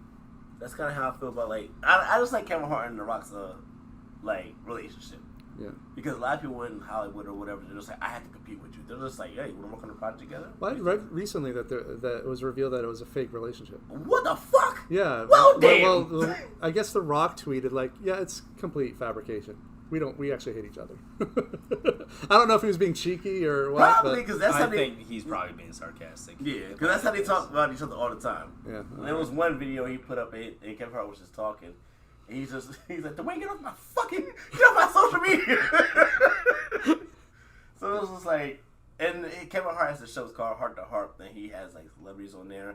And it's like really cool to see them in like how we're doing right now, instead of being like, okay, this is scripted, say this. They're just like, yo, this is how I feel. Like Miley Cyrus is on one of the episodes, and she was just like, it was a while where I didn't know who I was. And I'm like, I like Miley. Me too. I'm going to tell you why. One of my first jobs in New York City was working retail at the Virgin Megastore in Times Square. This was when Richard Branson still owned the store chain. Okay. And we would get people in. We had Paul McCartney. We had some big people come to the store to sign. Miley Cyrus came. She was the only one who bought the entire retail staff lunch. Wow. I mean, that's somebody who understood how to get the best from us, because we generally didn't like it because it was really stressful when these guys came. We'd have people lining up around the block, then we'd have to manage that line or we'd get fined. But she came in and her people brought in trays and trays of sandwiches and drinks, and I really appreciated that. I don't even know if she knew that her people did that, but like, I feel like that's what I like. That's why I like Keanu Reeves. He was talking about the Matrix. He gives me that vibe. Yeah, he was talking about the Matrix, and he took a pay cut so everyone else can get evenly paid. Yeah, I would do the same shit. Like, well, there's a story from the show you've been watching, The Sopranos, where they were over on one day of shooting, and everybody was pissed off and they didn't want to keep going, but James Gandolfini wanted to finish it, so he just bought everybody takeout. So nice. Take a break, eat the takeout. We're gonna get back to it. Yeah. I've heard, just based on the podcast I listened to that I told you about, Pajama Pants, they have very good memories of that show. I mentioned that neither one of them. I have not watched it. It's yet. the two kids on the show. Neither one had watched. Robert Eiler, who plays AJ, who's the youngest person on the show, he's, to my knowledge, has still not watched. I'm like maybe a year behind on the podcast because I just started listening 6 months ago. But his thing was he didn't want to watch it because he didn't want to watch 8 years of James Gandolfini memories, because he had such a good relationship with him. It's tough to watch it and relive that with him. But they talk about having very good memories. Everybody on set, like Tony Sirico, who just passed away a month and a half ago, played Paulie Walnuts. He they're like he looks like a dick, and like he's mob affiliated. He's come out and said like, yeah, I was affiliated with like the mafia in real life, and they're like, if somebody fucked with me on set, like he was the last person you wanted to see. Like he would be an issue if you fucked with me, because they were kids, and she was like 25 by the time they were done. She had just been diagnosed with MS and like was struggling, but wasn't telling people she had it, and it was very obvious she was kind of off. And she was like, anybody fucked with me. Like, Polly Walnuts was there. And let me tell you, Polly Walnuts is, the etymology of that name is Newark proper. So Yeah? sounds like it's Newark. Right? Or Staten Island. Polly Walnuts. You ever see Departed? Yeah, of course. Yeah. Oh, yeah, I've seen that one. What? I've seen that one numerous times. Holy I shit! saw it in theaters with my grandfather, and he hated it. Guys, he's seen a movie. You know how weird it is, though, to like see a movie set in Boston that's clearly filmed in the Bronx? Well, oh, hey, that's the Throgs Neck Bridge. What did I see the other day? I just watched... Oh, it was Ted Lasso that I was talking about. They're talking about... You said it's on Apple TV? Yes. So they're talking about like award ceremonies and like how people get these awards for no reason, like just to make up for like past issues where they've been overlooked or whatever. And they mention specifically like even though The Departed wasn't his best work. And they just start naming Scorsese movies. Well, the Departed was like, to me, it was to make up for years and years and years of getting screwed over by the Academy. Yes, exactly. Yeah. I honestly think Goodfellas is probably his best work. That was one of the ones they mentioned. That was the first one they said. They were like, Goodfellas. And then so it was like, no. And then they mentioned something else, but I've actually never seen Goodfellas. I'm not... Listen, we're on the same page. I So, haven't seen either. and I'm going to tell you exactly why I haven't seen Goodfellas. So we have all the movies, all the DVDs in alphabetical order. We were watching them in alphabetical order. And we got to Gone with the Wind. And we're like, oh, we don't want to watch this. Like, we don't want to watch this. So obviously Goodfellas was right after Gone with the Wind. Right. And so we threw them all into a program online, and we spin a wheel now, and just whatever comes up, comes up. Oh, is it streaming anywhere? Goodfellas? It might be. Yeah, it's on. Last I saw it was on several platforms. Okay. I'll tell you right now. I'm using my phone in the middle of the podcast. And You just broke all the fucking rules. Don't care. I would say rather than going in alphabetical order, either reorient it so that, I mean, I know you're spinning a wheel now, Yeah. but That's cool. either the history, maybe do it through the history of cinema so you can see the progression of cinema, which would make Gone with the Wind more palatable because you can see what comes before and after. Or do it by directors and their growth as filmmakers. So you could start with Mean Streets and work your way to Goodfellas. She and is then not see a how film person, though. That's the only Right. thing. She watches because I watch. Yeah. Oh, that's love. This is literally a thing I that would she hate does you. because of me. Right. So I would hate you so much. she would never watch Pulp Fiction. She would never watch Goodfellas. She would never watch any of these indie films. She doesn't watch the indie films with me. Unless it's on DVD, she doesn't watch it with me. Unless I've seen it and be like, oh yeah, you'd really like this. Also, it's on Netflix and HBO. Nice. I feel like because of you, I gotta get in. You too. I gotta get into indie films. Like, I feel like, especially that's something I'm trying to get into doing. I feel like I need to watch others make the movies. Yeah, I'd say the best way to sort of get into it is to start in the 90s because that's sort of the heyday of indie cinema. That's when film festivals mattered. And I heard. as I said on heard our this break, like I don't think they matter anymore. And most of them are scams anyway. really? But yeah. It honestly just gives me an opportunity to watch a bunch of movies in Oh, back to 2 that. weeks, yeah. Well, what I'll do is I'll just if there's something that's in a program, I can usually just ask the filmmaker to send it. Right. But yeah, I tend to skip them altogether because a lot of the programmers just are looking for an enormous amount of submissions to pay for their event, which I don't think is the proper way to finance an event. Right. Especially when the people submitting are already strapped for cash after making a goddamn movie. And so I have very strong feelings about the film festivals. So, But I have found recently that Slam Dance is significantly better in terms of content than I had a Twitter than war Sundance. with them. Did you? Yeah. Slam What? Dance. Yeah, so Nice. I sent a screenplay to the Slam Dance competition a few years ago, and they sent me back this really shitty letter with like feedback about it, and I'm like, clearly you like have no idea. You're like, it was clear to me that they probably dumped my screenplay onto some UCLA film student who just was taught to go by a formula. Yeah. Whereas a lot of my stuff is a lot more experimental. Okay. And the screenplay is definitely, like, if you watch Fractals or Death in Life, you can see, like, I'm not writing in the box. Right. That's good, though. It's a deliberate attempt. It's a protest, really. But what I told them, and I told them on Twitter, was you probably would have been better off getting somebody who maybe took some literary classes or something like that so that they could understand what I was trying to do.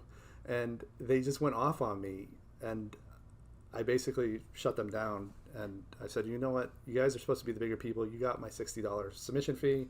Like, let me be pissed at the feedback because it was completely inappropriate and unnecessary. I feel like that's the one thing, like, I talk to people about films and stuff like that. They're like, you got to pick a genre. I'm like, I don't want to pick a genre. Don't pick a genre. Screw that shit. I don't want to be that person You are who's your like, genre. right, I don't want to be a person like, oh, it's Pat, he makes funny videos. No, I want to do everything. Right. And that's sort of the brand I've been sort of trying to build, is advocating for artists, whether they're working in film or writing or mixed media, is build your own genre around you and what you want to do. And just as a counter to the slam dance thing, because I know that everybody's wondering, was it a shitty screenplay? It could have been. I don't know, but I also sent it to a contest called Blue Cat, which is a really world-renowned screenplay competition. And their feedback, it made a lot of sense to me. It was useful. It was like, we can see what you're looking to do, and we think you should try to raise money and make this independently, because it won't work in the system, but we can see it would be a great film. Okay. That makes sense. Not only is it useful, but it also it kind of made me realize, well, I should shut down submissions for this particular screenplay because they're right. Is there any, like, particular screenplay you would say, festival that you would recommend to go to? At the moment, no. But I also have never seen your work. Okay. I've seen your podcast. Okay. So I would need to see your films. I'll send it to you. There are some film festivals that are family owned and run, and they legit try to program real indie films, not indie style films, and they've been able to do it so successfully that bigger festivals like Tribeca will try to shut them down or try to launch a PR war against them. I can talk to you about them. I tried to do, because my company is Noblemen, as you can see from our shirt, NoblemenStudios. We're hawking NoblemenStudios. At one point, I tried to make my own film festival, and it was cool. I just didn't have enough people submit stuff. I had like 5 or 6 people, and I was like, "Fuck." Yeah, it's gotten to a point where it's kind of a hustle, and unless you already have a game plan for like giving the filmmaker like a really great experience with their movie. That's what I want to do. Yeah, it can be hard though. Like, because I remember there was one film festival, I won't name it, but I volunteered. I won with them one year, and then I volunteered with them the next year. And they had a movie theater in Manhattan. They also had an auditorium at Hunter College, and they also had a bunch of different little theater screening rooms at a place called the Producers Club. And some films were selected for the movie theater, and those that weren't, that screened at the college or the Producers Club, the filmmakers were really pissed off. And so like it becomes a thing where you're now negotiating fairness between the experiences. Because who doesn't want to be in an actual movie theater? That's why we do it. Right. I just want it to be fun. Like, I want people to just like, hey, I created this. Can you watch it and tell me what you think, or give me advice? Or, hey, I want to connect network with you, and I want to work with you. Right. And that's going to be like your gift as a creative, is finding a unique new way of doing that. Because right now, the film festival system doesn't work for independent filmmakers. Not like it used to. And online and with streaming and all that, like, independent filmmakers are getting ripped off more and more and more. Like, I made this short film called Lipstick Lies. It's kind of a piece of shit, but it meant a lot to me. I had it streaming on Amazon Prime. Nice. 5 minutes? Thanks, boss. I had it streaming. He's the director. Yeah. Say something, man. So I had Lipstick Lies streaming on Amazon Prime. I made a profit off it. The film cost me $400 to make. I made $650. All right. Then they changed how they Right. yeah, it's like whatever. But like Amazon then the following month changed how they pay out filmmakers, and then suddenly indie filmmakers aren't able to profit off Amazon anymore. Now, oh wow, that's fucked up. Before we get any further, to answer your question before, what film festival you should submit to? Oh, right. I went to a film festival in June. It's a Burlington County Short Film Festival. This year was their first year.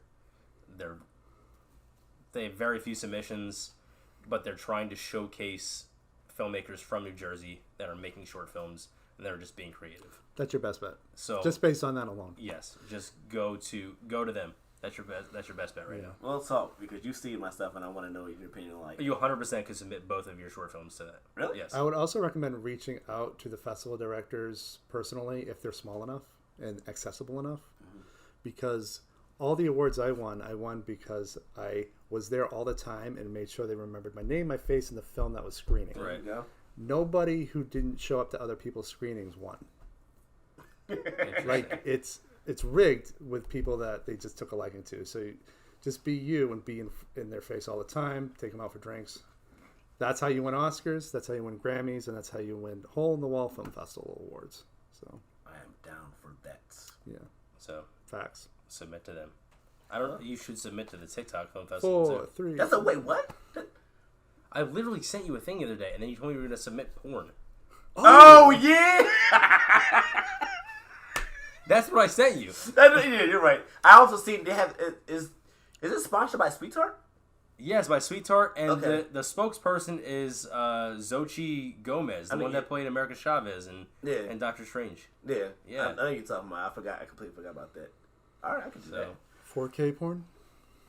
Why not? 5K, Because he was like, we yeah, need his shit really pixelated. We don't want to see any of that. All everybody right. would say, "Oh, SD. It would porn. need to be 4K in order to see anything. CGI." Yeah, we'll see Ooh. So you want to take another break? You want to laugh? You can laugh. You can chuckle. He literally wrote "Hi Kyle" on the board. I see that shit. I did not look over there for a specific reason because I was gonna lose my shit. One time, I was so close to getting him to laugh when we were talking about Oblong.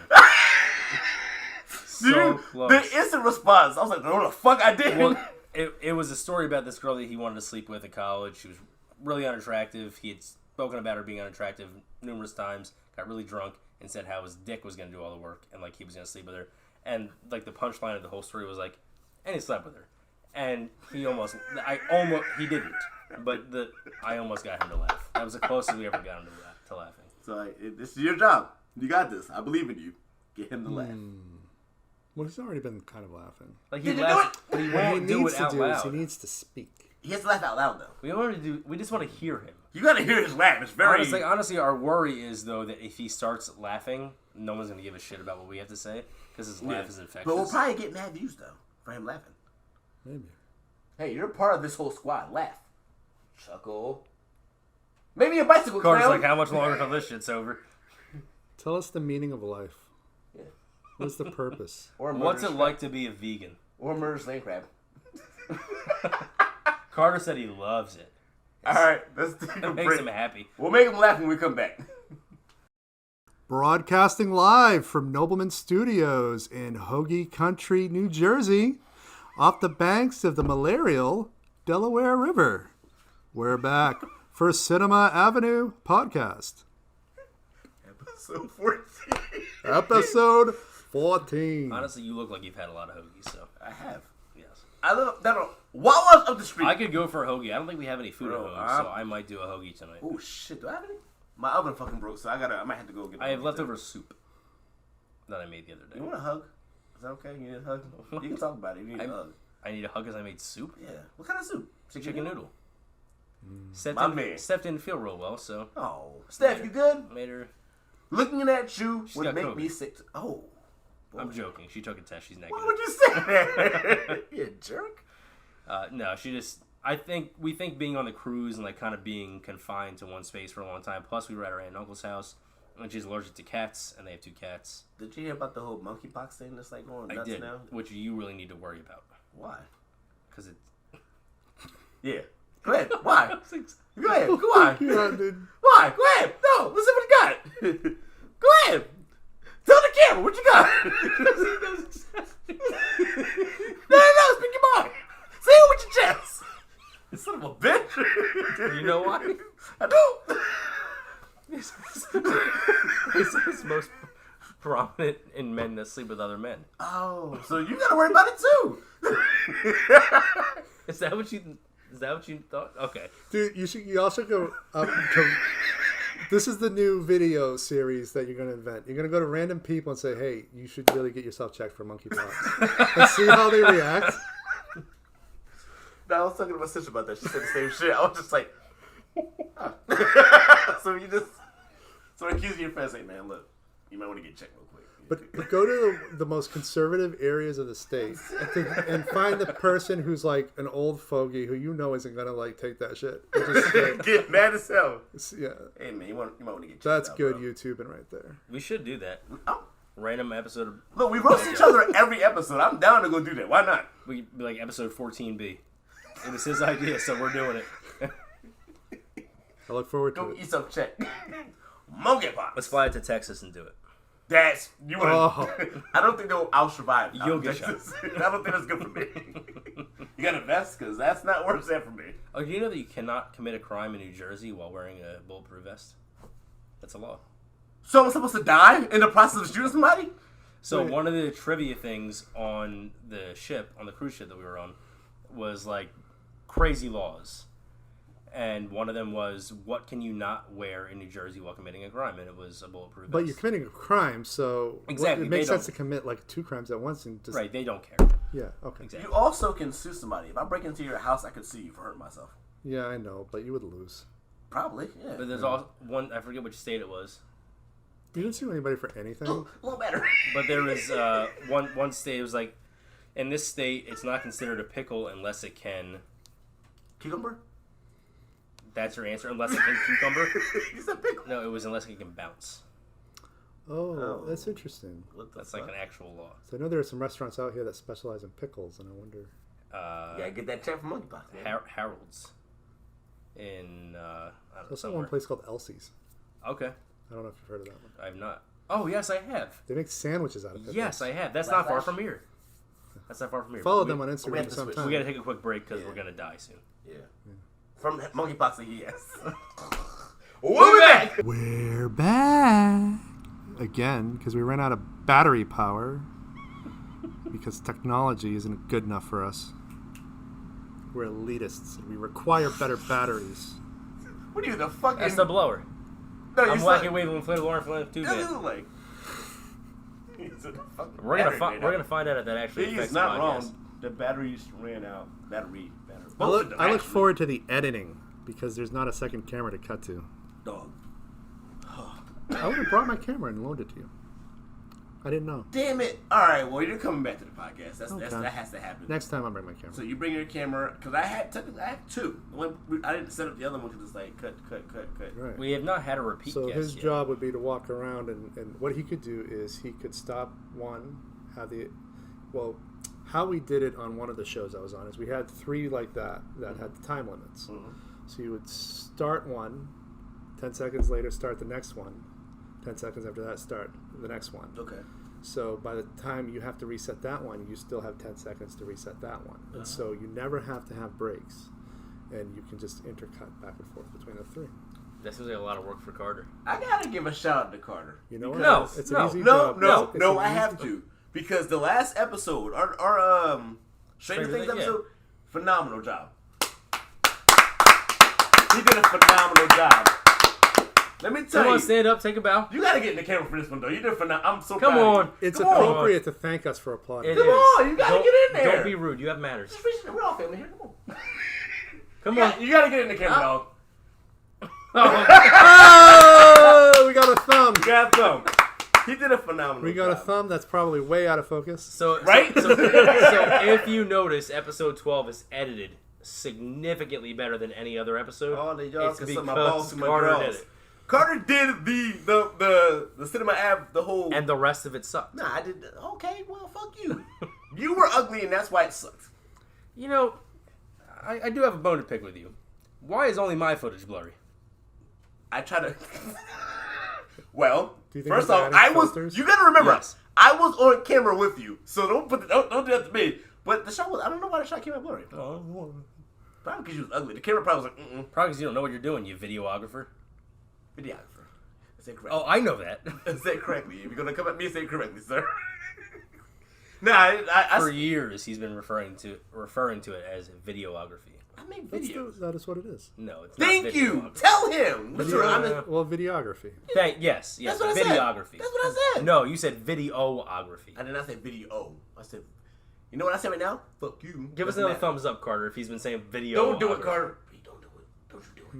You hurt my soul a little bit for a half a second when I thought it was like, oh fuck, it's videography. Well, the beauty of language is it can change based on how people mispronounce it, and then in 10 years, everybody will be calling it video. Boom, boom, boom, boom. I'm starting that shit now. But not Pat anymore because we corrected him. Yeah, he did. I really sat back and looked I at was myself really in the looking mirror. forward to you upending the whole English language. I got it. All right. Can you imagine I us have a talking book like of- Pat in 10 years? It's called Ebonics. Young country swine. Okay? There's a book of Ebonics. I'm writing it. Yeah. Is there actually... there probably is like a book of Ebonics. So you can't write it if it already exists. Don't tell me what the fuck I can and can't do. They'd be like, I'm going to write Romeo and Juliet. No, it exists. You could.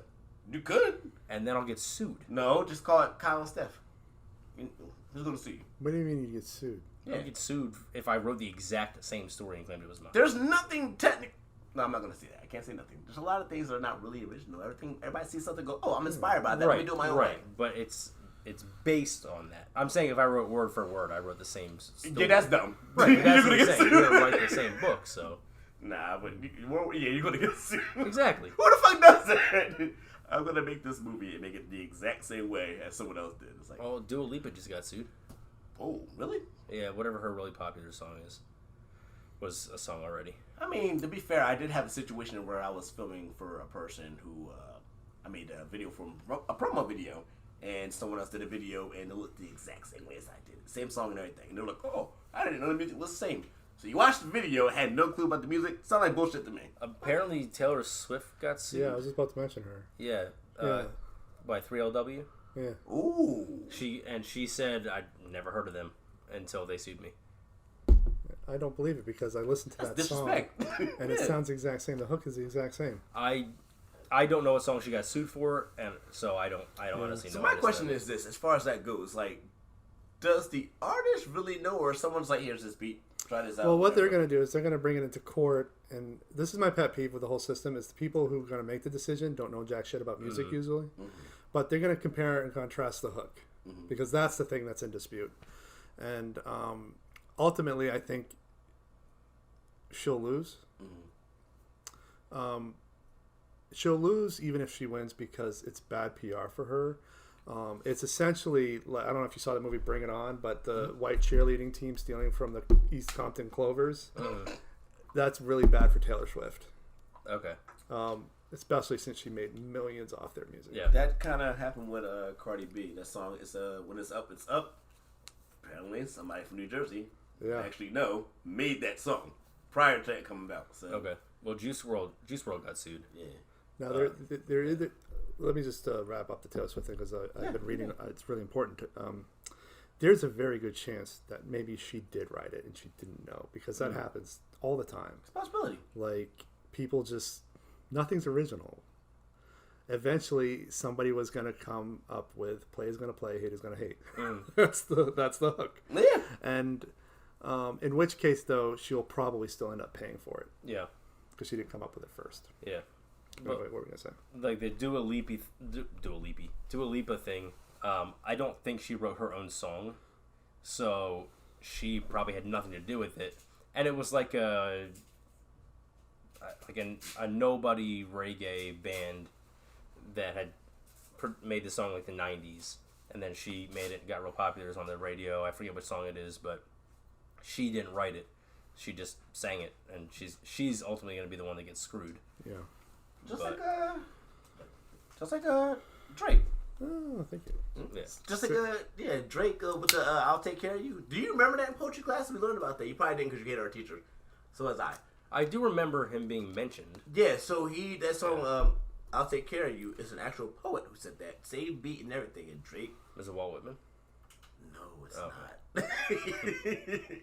But just like there's a track, I'll send it to you. It's like it was Cameron. And it's like, I'm a biter, not a writer. He's talking about Jay-Z, and he's talking about all the songs that he kind of bit off on back in the day. I'll send it to you. It's dope. But as far as like, it's everybody did something some way. It's like, as long as you make it your own way and not the exact, it's yours. It's like you have a bowel movement. Oh, my piece of shit looks like that piece of shit in the next stall. I gotta make sure my head's coordinated. There's nothing you can do about it except change what you eat. That's it. That is well played, sir. I like that. We are on the banks of the Delaware, after all. Nothing wrong with the Delaware. It's like, Who doesn't love the Delaware? Grow another limb if you hop in. What is this, Springfield? Get a third eye? Yeah. Is there a nuclear power plant around here? Well, it's Jersey, so. We might. Who knows? Probably have a ton. So, we can explain to you what happened with Walt Whitman. In class, we had a poetry class, we had to do a project. I wanted to do Lupe Fiasco. This is the same class with the professor that we didn't like. But she said that Lupe is not a poet. I was like, it's rap, which is a form of poet. Okay, whatever. Yeah. So I ended up doing Walt Whitman, which I'm not going to lie to you. At first, I had no clue that was a poet. I just know the bridge, Walt Whitman Bridge. And I looked into it. I was like, oh, he's a poet. This is dope. I looked into it the same day it was due. So I just printed it out with the class, and I just read off of it. So any questions, and nobody really had questions. Cool. He did his own Shakespeare.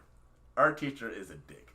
She was pretty much asking, like, what is his blood type? What shots she used to do? Like, she was asking us all these hard questions, and he was just answering them like this. I was like, okay, good for you, Kyle. What is Shakespeare's blood type? Not exactly, but she was just asking all these... It was stuff like, she asked me to compare Shakespeare to Petrarch, and, like, how Petrarch was the inspiration for Shakespeare, and how Shakespeare had perfected the sonnet, like, blah, blah, blah.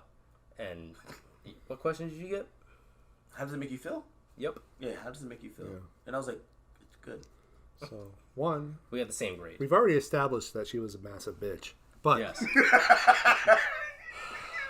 The problem, though, is, like, every Shakespeare study that I've audited was almost always about the influential connection, not only his influences, but how he influenced others. And I did study Walt Whitman and Emily Dickinson together in my undergrad. That was her favorite poet, right? And Emily Dickinson. I thought it was going to be the same thing with Shakespeare, where it's a little more academic in that way.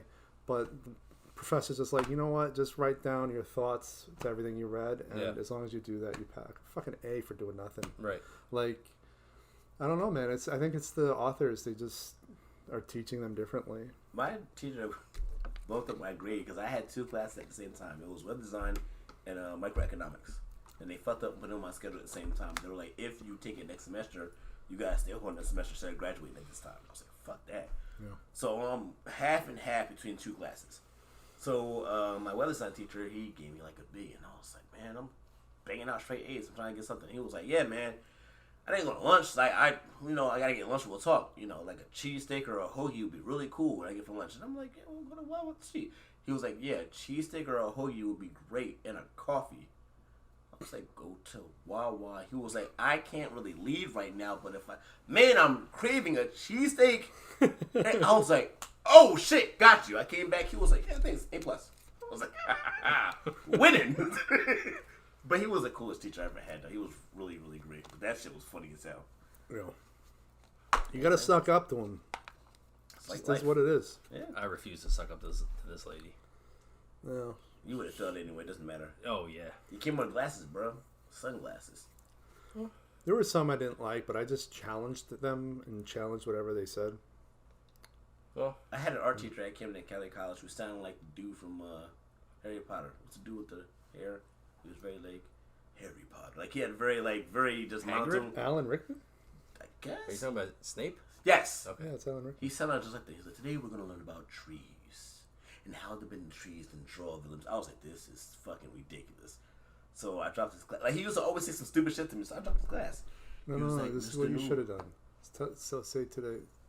In his voice, tell me you're gonna learn about trees today. Oh, I love huge broccolis. Just fuck with him. I walked past him in the hallway. He was like, He was like, I'll see you in my class today. I said, no, you won't, because I dropped it. I just couldn't take it. Like, that's art. That is the best, revenge, because the more people that drop their classes, the less likely they'll have classes next season. Mm-hmm. My other art teacher, hit him where it hurts. Rest his soul. He was the best teacher I had at like ever, and I didn't realize it until later on because he worked for Disney, Pixar, and all that stuff. So my first day, I came in there. He was like, "Oh, where are you?" I was like, "Passion Newell." "Oh, your last name is Tool." I was like, yeah, never heard that before. So he was like, "Where you coming from?" And I was like, "I got my associate's ITT Tech." He was like, "Oh, the degree where you really don't know what the fuck you want to do in life." I was like, "Okay." He was like, "You got something you want to say?" I was like, "Nope, I'm good." So like, I showed him my artwork. He tore it up and threw it out. I was like, "This motherfucker." So he was like, "Draw a circle." So like a week he had us drawing circles, and he would throw mine out all the time. No, he said sketch a circle. Yeah. So I'm drawing. He was like, "No, sketch a circle." I said, "What the fuck are you talking about?" So he grabbed my pencil. He said, "Sketch a circle," and just dropped the pencil. I was like, I fucking hate this guy. Yeah. So it got to the point where I was like, I don't like how he's talking to me. I'm dropping his class. So I told him. He was like, "You think the industry gives a fuck about your feelings?" I was like, "What the fuck?" He's like, "Go ahead, be a bitch and drop my class." I was like, "Hey, yo," but I was like, "Fuck you, I'm not dropping this shit." I got an A+, but I realized what he was trying to teach me. He was like, the industry gives no fucks about your feelings. And he was like, you were holding yourself back and you had very good potential. You just had to know that you had potential. And he was like, "Congratulations, you got an A+. And I was like, I fucking hate love you at the same time. How did you make that happen? And he passed away. I took the class the next semester and he passed away in mid-semester. Really? Great teacher. Like, great. Yep. Oh, your face is scaring me. Okay. It's not art. It is art. I guess everything tends people tend to like this. It's aesthetically pleasing. I don't know. You killed Your a mother bird. likes it. Mama! I didn't kill the bird with my face. I'm just trying to be friendly. There's a bird making a lot kind of of an noise. Xavier vibe. You don't mind? That's fine. I'll play Xavier. You should. Why not? He's already dead. Spoiler alert. It's not a spoiler. It's a multiverse. He may not be dead. I don't He is know. both. He's like both dead and alive at the same time. He's Schrodinger's Schrodinger's Kit Kat. X-Men. Well, they're dead or alive. I have a speaking of Schrodinger, I'm pulling my phone after this because I found a picture. I was gonna save it to the next one, but since we brought up Schrodinger, I think it's important that we. I think it's important that we touch on this. He's my favorite director I've worked with. He doesn't say shit. The silent director. So, do you know what Schrodinger's is? Do you know what a quantum superposition is? Just Yes. do you? Okay. No. Should we go there? Yeah, I'll explain Schrodinger. So Schrodinger, in short, he puts a box in a cat. He's a scientist. He puts a cat in a box. A cat in a box. You could do both. Yeah, you could do the other one. That would hurt more. You put the cat in the box, and you lock the box. Okay. And without opening the box, you don't know if the cat is dead or alive. Okay. So at any given moment, the cat is both dead and alive. So the experiment is like, in what state is the cat at this point, without ever really knowing. How are you dead and alive? Either you're dead or alive. Because you don't know. It's a crude way of sort of explaining quantum physics. Okay. There's this thing called, I guess, spooky action, where like they'll send molecules through slits, and if they're not monitoring which slit the molecules go through, it'll behave like, it'll have certain behaviors, and it'll kind of go through all of them. If they put a measuring device to see which slits the molecules go through, it'll only go through one all the time. Okay. So if the universe is being observed, the molecules change behavior, yet they're not alive. And so when they're not being observed, they're in a state of quantum superposition where it could be one or the other. And it doesn't really decide until it's being observed. So you won't know that the cat's dead until it's observed, because the cat is both dead and alive at the same time. I actually hate Schrodinger's cat because I have 7 cats, and I don't want them to die, and one died this year. But it's It kind of, not to cut you off. I don't know if that makes sense, but No, it kind of reminds me of the whole, if a tree falls in a forest, does it make a sound type Again, it has to be observed. right. So the universe, it's just basically the base rule for the universe that this is why people think we live in a simulation, because everything about quantum mechanics suggests that everything has to be observed to exist. So, like, seeing is believing. If you don't see it, it's not happening. Like, if you're home by yourself and you turn your back to your kitchen, does your kitchen flicker out of existence until you look I at live by myself. That's the last thing I need to think about. Exactly. Oh, It's creepy. Well. But this is what quantum physics is pointing to. And this is why things like simulation theory exists. But so, speaking of the Schrodinger and the quantum physics, I found this a couple weeks ago, and I wanted to bring it up to you on the podcast. And this, like, really bastardized everything that you just said. It's called Schrodinger's blowjob. Ooh. So it says a man, and I'm gonna try to get through Does it. the cat do it? Imagine you're blindfolded and you're getting the best raw porn star grade blowjob in the entire universe. The catch is, however, that you'll never figure out who's giving you that god tier awesome schmosome sloppy toppy unless you take the blindfold off. It could be anybody: Ariana Grande, Ben Shapiro, Harold from the 7-Eleven near my house, or even your uncle's neighbor's fireman's cat. Now the question is, would you take off the blindfold and find out who the thing behind the stupendous Jimmy Nibbler is and risk permanently scarring yourself? Or would you keep the blindfold on and continue having your knob slobbed till your spirit hits the sky? That's like a glory hole, isn't it? You never know really what's going on back there. But do you want to But know? that is a dilemma. Motherfuckers be like, the hole's a hole. Right, but do you want to know? Hell yeah, I want to know sucking on my penis. Why would I not want to know? What if it's your mom? Then I would go to therapy a lot. Take some kind of medicine. That's the thing. Do you want to know and find out it's somebody you don't want to know is doing it? You want to find out is that guy from Sam's Club that was hitting on you at the cafe? Ricky Martin? No, I'm good. Like Exactly. That's a whole other Or story. I don't even hear it. Or would you rather keep the blindfold on and imagine? See, my whole thing is and I'm the kind of imagine it's person. Florence Pugh.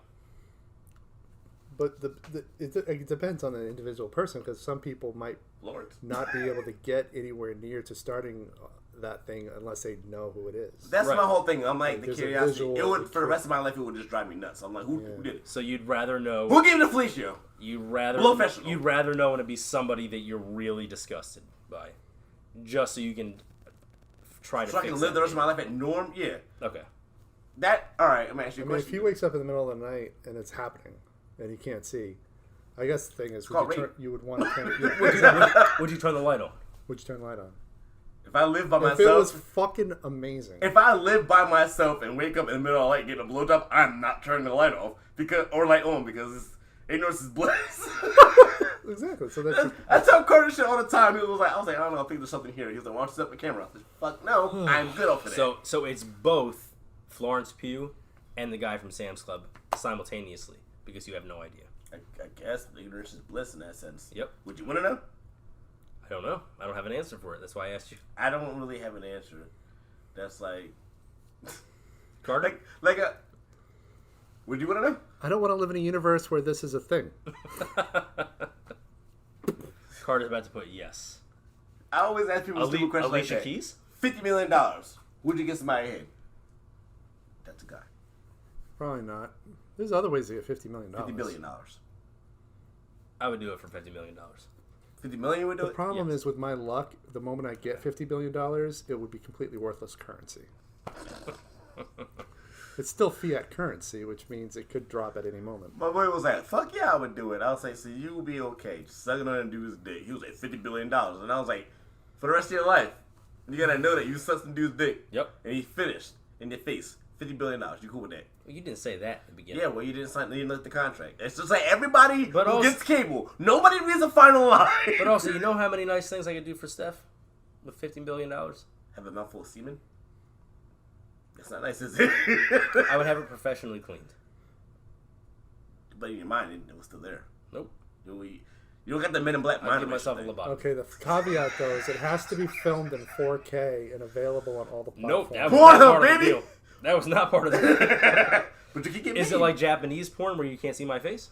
No. No. What's That's the American point porn of like that too. It doesn't have to be Japanese porn when you can't see my face. You think $50 billion? Not that I would know is because I don't watch porn. No, I think it's worth $50 million. That changed your life. It would change my life. I would still consider it. Yo, I asked But my again, friend do you this. know how many nice things I can do for Steph with that much money? Yo, $50 million. When you let somebody pee on your leg, I know what $50 million is. would you let What somebody else pee on would your he leg? pee on my leg? Yeah. Yeah. End of story. End of story. Yeah. Yes. It's a dude, by the way. Urine I is should like mention that. super Dude, clean. like honestly, I would let somebody pee on my leg for $50. I asked Neil this question. Maybe not that. I asked Neil this question. He was like, I'd rather shoot myself in the foot. I said, hear me out. Somebody was like, hey, dog, I just want to pee on your leg. $50 million. You prefer to go... Wow. That's burn on you. So it's like, let me get this straight.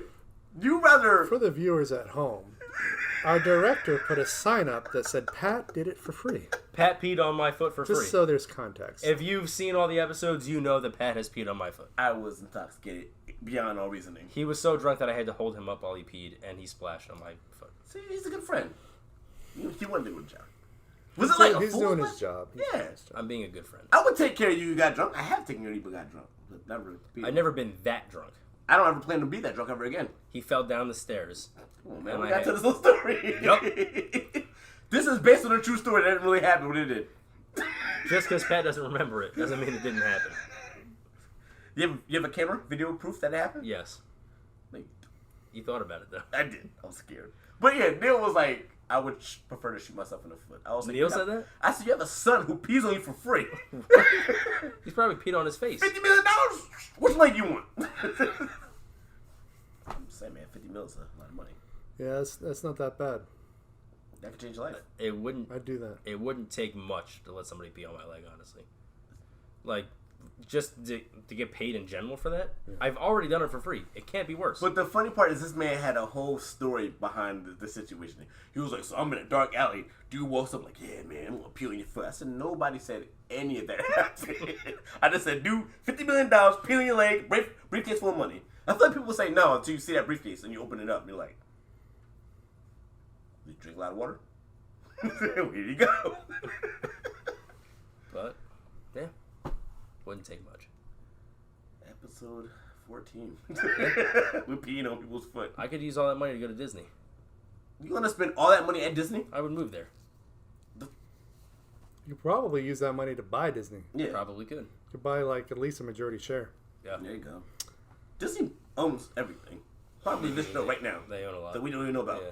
One day they'll own us and we'll be loaded. Mickey, if you want to own But we us. won't be able to curse anymore. They're not buying this. How much money we getting paid? Enough. I'll stop cursing. Shoot. You couldn't even in that sentence. I got excited. If Disney was like, hey, we're going to pay this much money for this podcast, I'll be like, ladies and gentlemen, this is the Family Friend Show. We no longer cuss. We never did cuss in the first place. All those episodes prior to this did not count. This is still coffee. And this is still apple juice. Oh, looks like iced tea. It's sweet tea. Fair enough. That from the south. Fuck you. Jason Gross, if I ever see you in the street, these hands are ready to eat for everyone. You go get them, bro. But yeah, so I hope you had fun here. Yeah, man. I did. I enjoyed it. You have any questions or any suggestions or anything you want? Matter of fact, I'm going to ask you a question before I ask you any questions. Yeah. I meant to start the podcast out a certain way, but it's too late now. What do you want to do? It's never too late. At the very beginning, I wanted to tell people to effing email us. In the beginning? Fucking email Yeah, us. because I feel like people are not waiting for the last 30 seconds where I say email us. Tell them right now. Well, you can Yeah. edit it in. Fucking email us. Fucking eat about it. Yeah. Pat couldn't even say it. Fucking the apple juice is very... Can you, It's can tea. you re-edit this? I can... Look, All I right, can make all a right, look. move man. All right, here, so we're gonna do These it. guys need you to email them for some fucking reason. Why? I just want something to read. There you go. Start the episode. I'm not restarting for that shit. All right. So here's what we're gonna do. Cut. What about the Noble fan? But listen. Cut. And then this is gonna be me asking them to do it. You're just So you gonna want to do the whole intro? You're gonna put this at the beginning. No, just put just this at the beginning. Fucking email us. Yeah! You goddamn right! Do it! Cut again. Are you going to tell me? And then that part is just gonna be the beginning. I'll put it in the beginning. I'll put it both. Okay. I'll put it beginning and end. I don't Do care. it all. Do it all. Are you going to tell me the email? You can't say fucking emails without Oh, yeah. email. Send Try it again. I can't be quite that aggressive again. Fucking email us! cinemaave1 @gmail.com. Do it! email them because they're gonna kill me if you don't. You better fuck. You want him to live? He's not getting out of here alive. Not alive. And it won't be special effects. You won't know. Please email them or they won't let me go. This is Schrodinger's Eric. It will not be special effects blood. Real shit here. We don't play games right here. Sit in my ad, baby. Next to Sesame Street. This is Jersey. You think you like Jersey, but South Jersey, baby. Next to Sesame Street. Oh, jeez. That's a whole nother animal. So, do you have any suggestions for young directors and actors and producers and writers who are trying to get out there and do things? other than don't do it. Just do it. Oh, do it. Okay. Just do it. Don't wait for somebody to give you permission. So you have a camera, you have audio, you know your shit. I've been watching you. You have everything you need, and you got friends, which is more than I have. You have a friend. Disney, don't sue me. Nope. You have a friend of me. We're Well, friends. you didn't finish the bar, so you're good. We are now friends. We're going to All right, exchange cool. information. We will work on projects. Like, I'm dead ass serious, man. All I got right, man. you. Carter, you look sad right now. Sad panda. Are you sad? Oh, bad llama. You need to tell me if you're not sad. Yes or no? I want to make sure that you're okay. You have to say it. I was to let the You have, delete. no, you have to let us know. read. No. What does that mean? Thumbs up means nothing. What does that mean? No, What are we you doing? have to tell us. Are we going to have to cut another break? To the No, play no, outs? we don't have 1 minute left. We really have 1 Really? minute left? Okay, so we're going to cut the break and then No, come back no, and we're going to plug ourselves. ourselves as fast as we possibly can. Let's plug ourselves. Go. See if we can do it. If not, All right, let's go. cool. So if you want to find me on Facebook, my name is Patrick Newell. And you can find me on TikTok, Instagram, Pat on the Cam, all that shit. And then coming up. So you can find me on Facebook, Instagram, TikTok, and my website, Bane's Film Reviews. You can find me on Twitter at Bane's Film Review because they suck and they don't have enough characters. I'm going to make this interactive and let you figure it out. Follow him whatever the fuck you want to follow him. Also, email us and follow us on Twitter and Instagram at CinemaAv1, CinemaAv and the number 1. We do that in a minute. Micro Machines! We love you guys. Peace!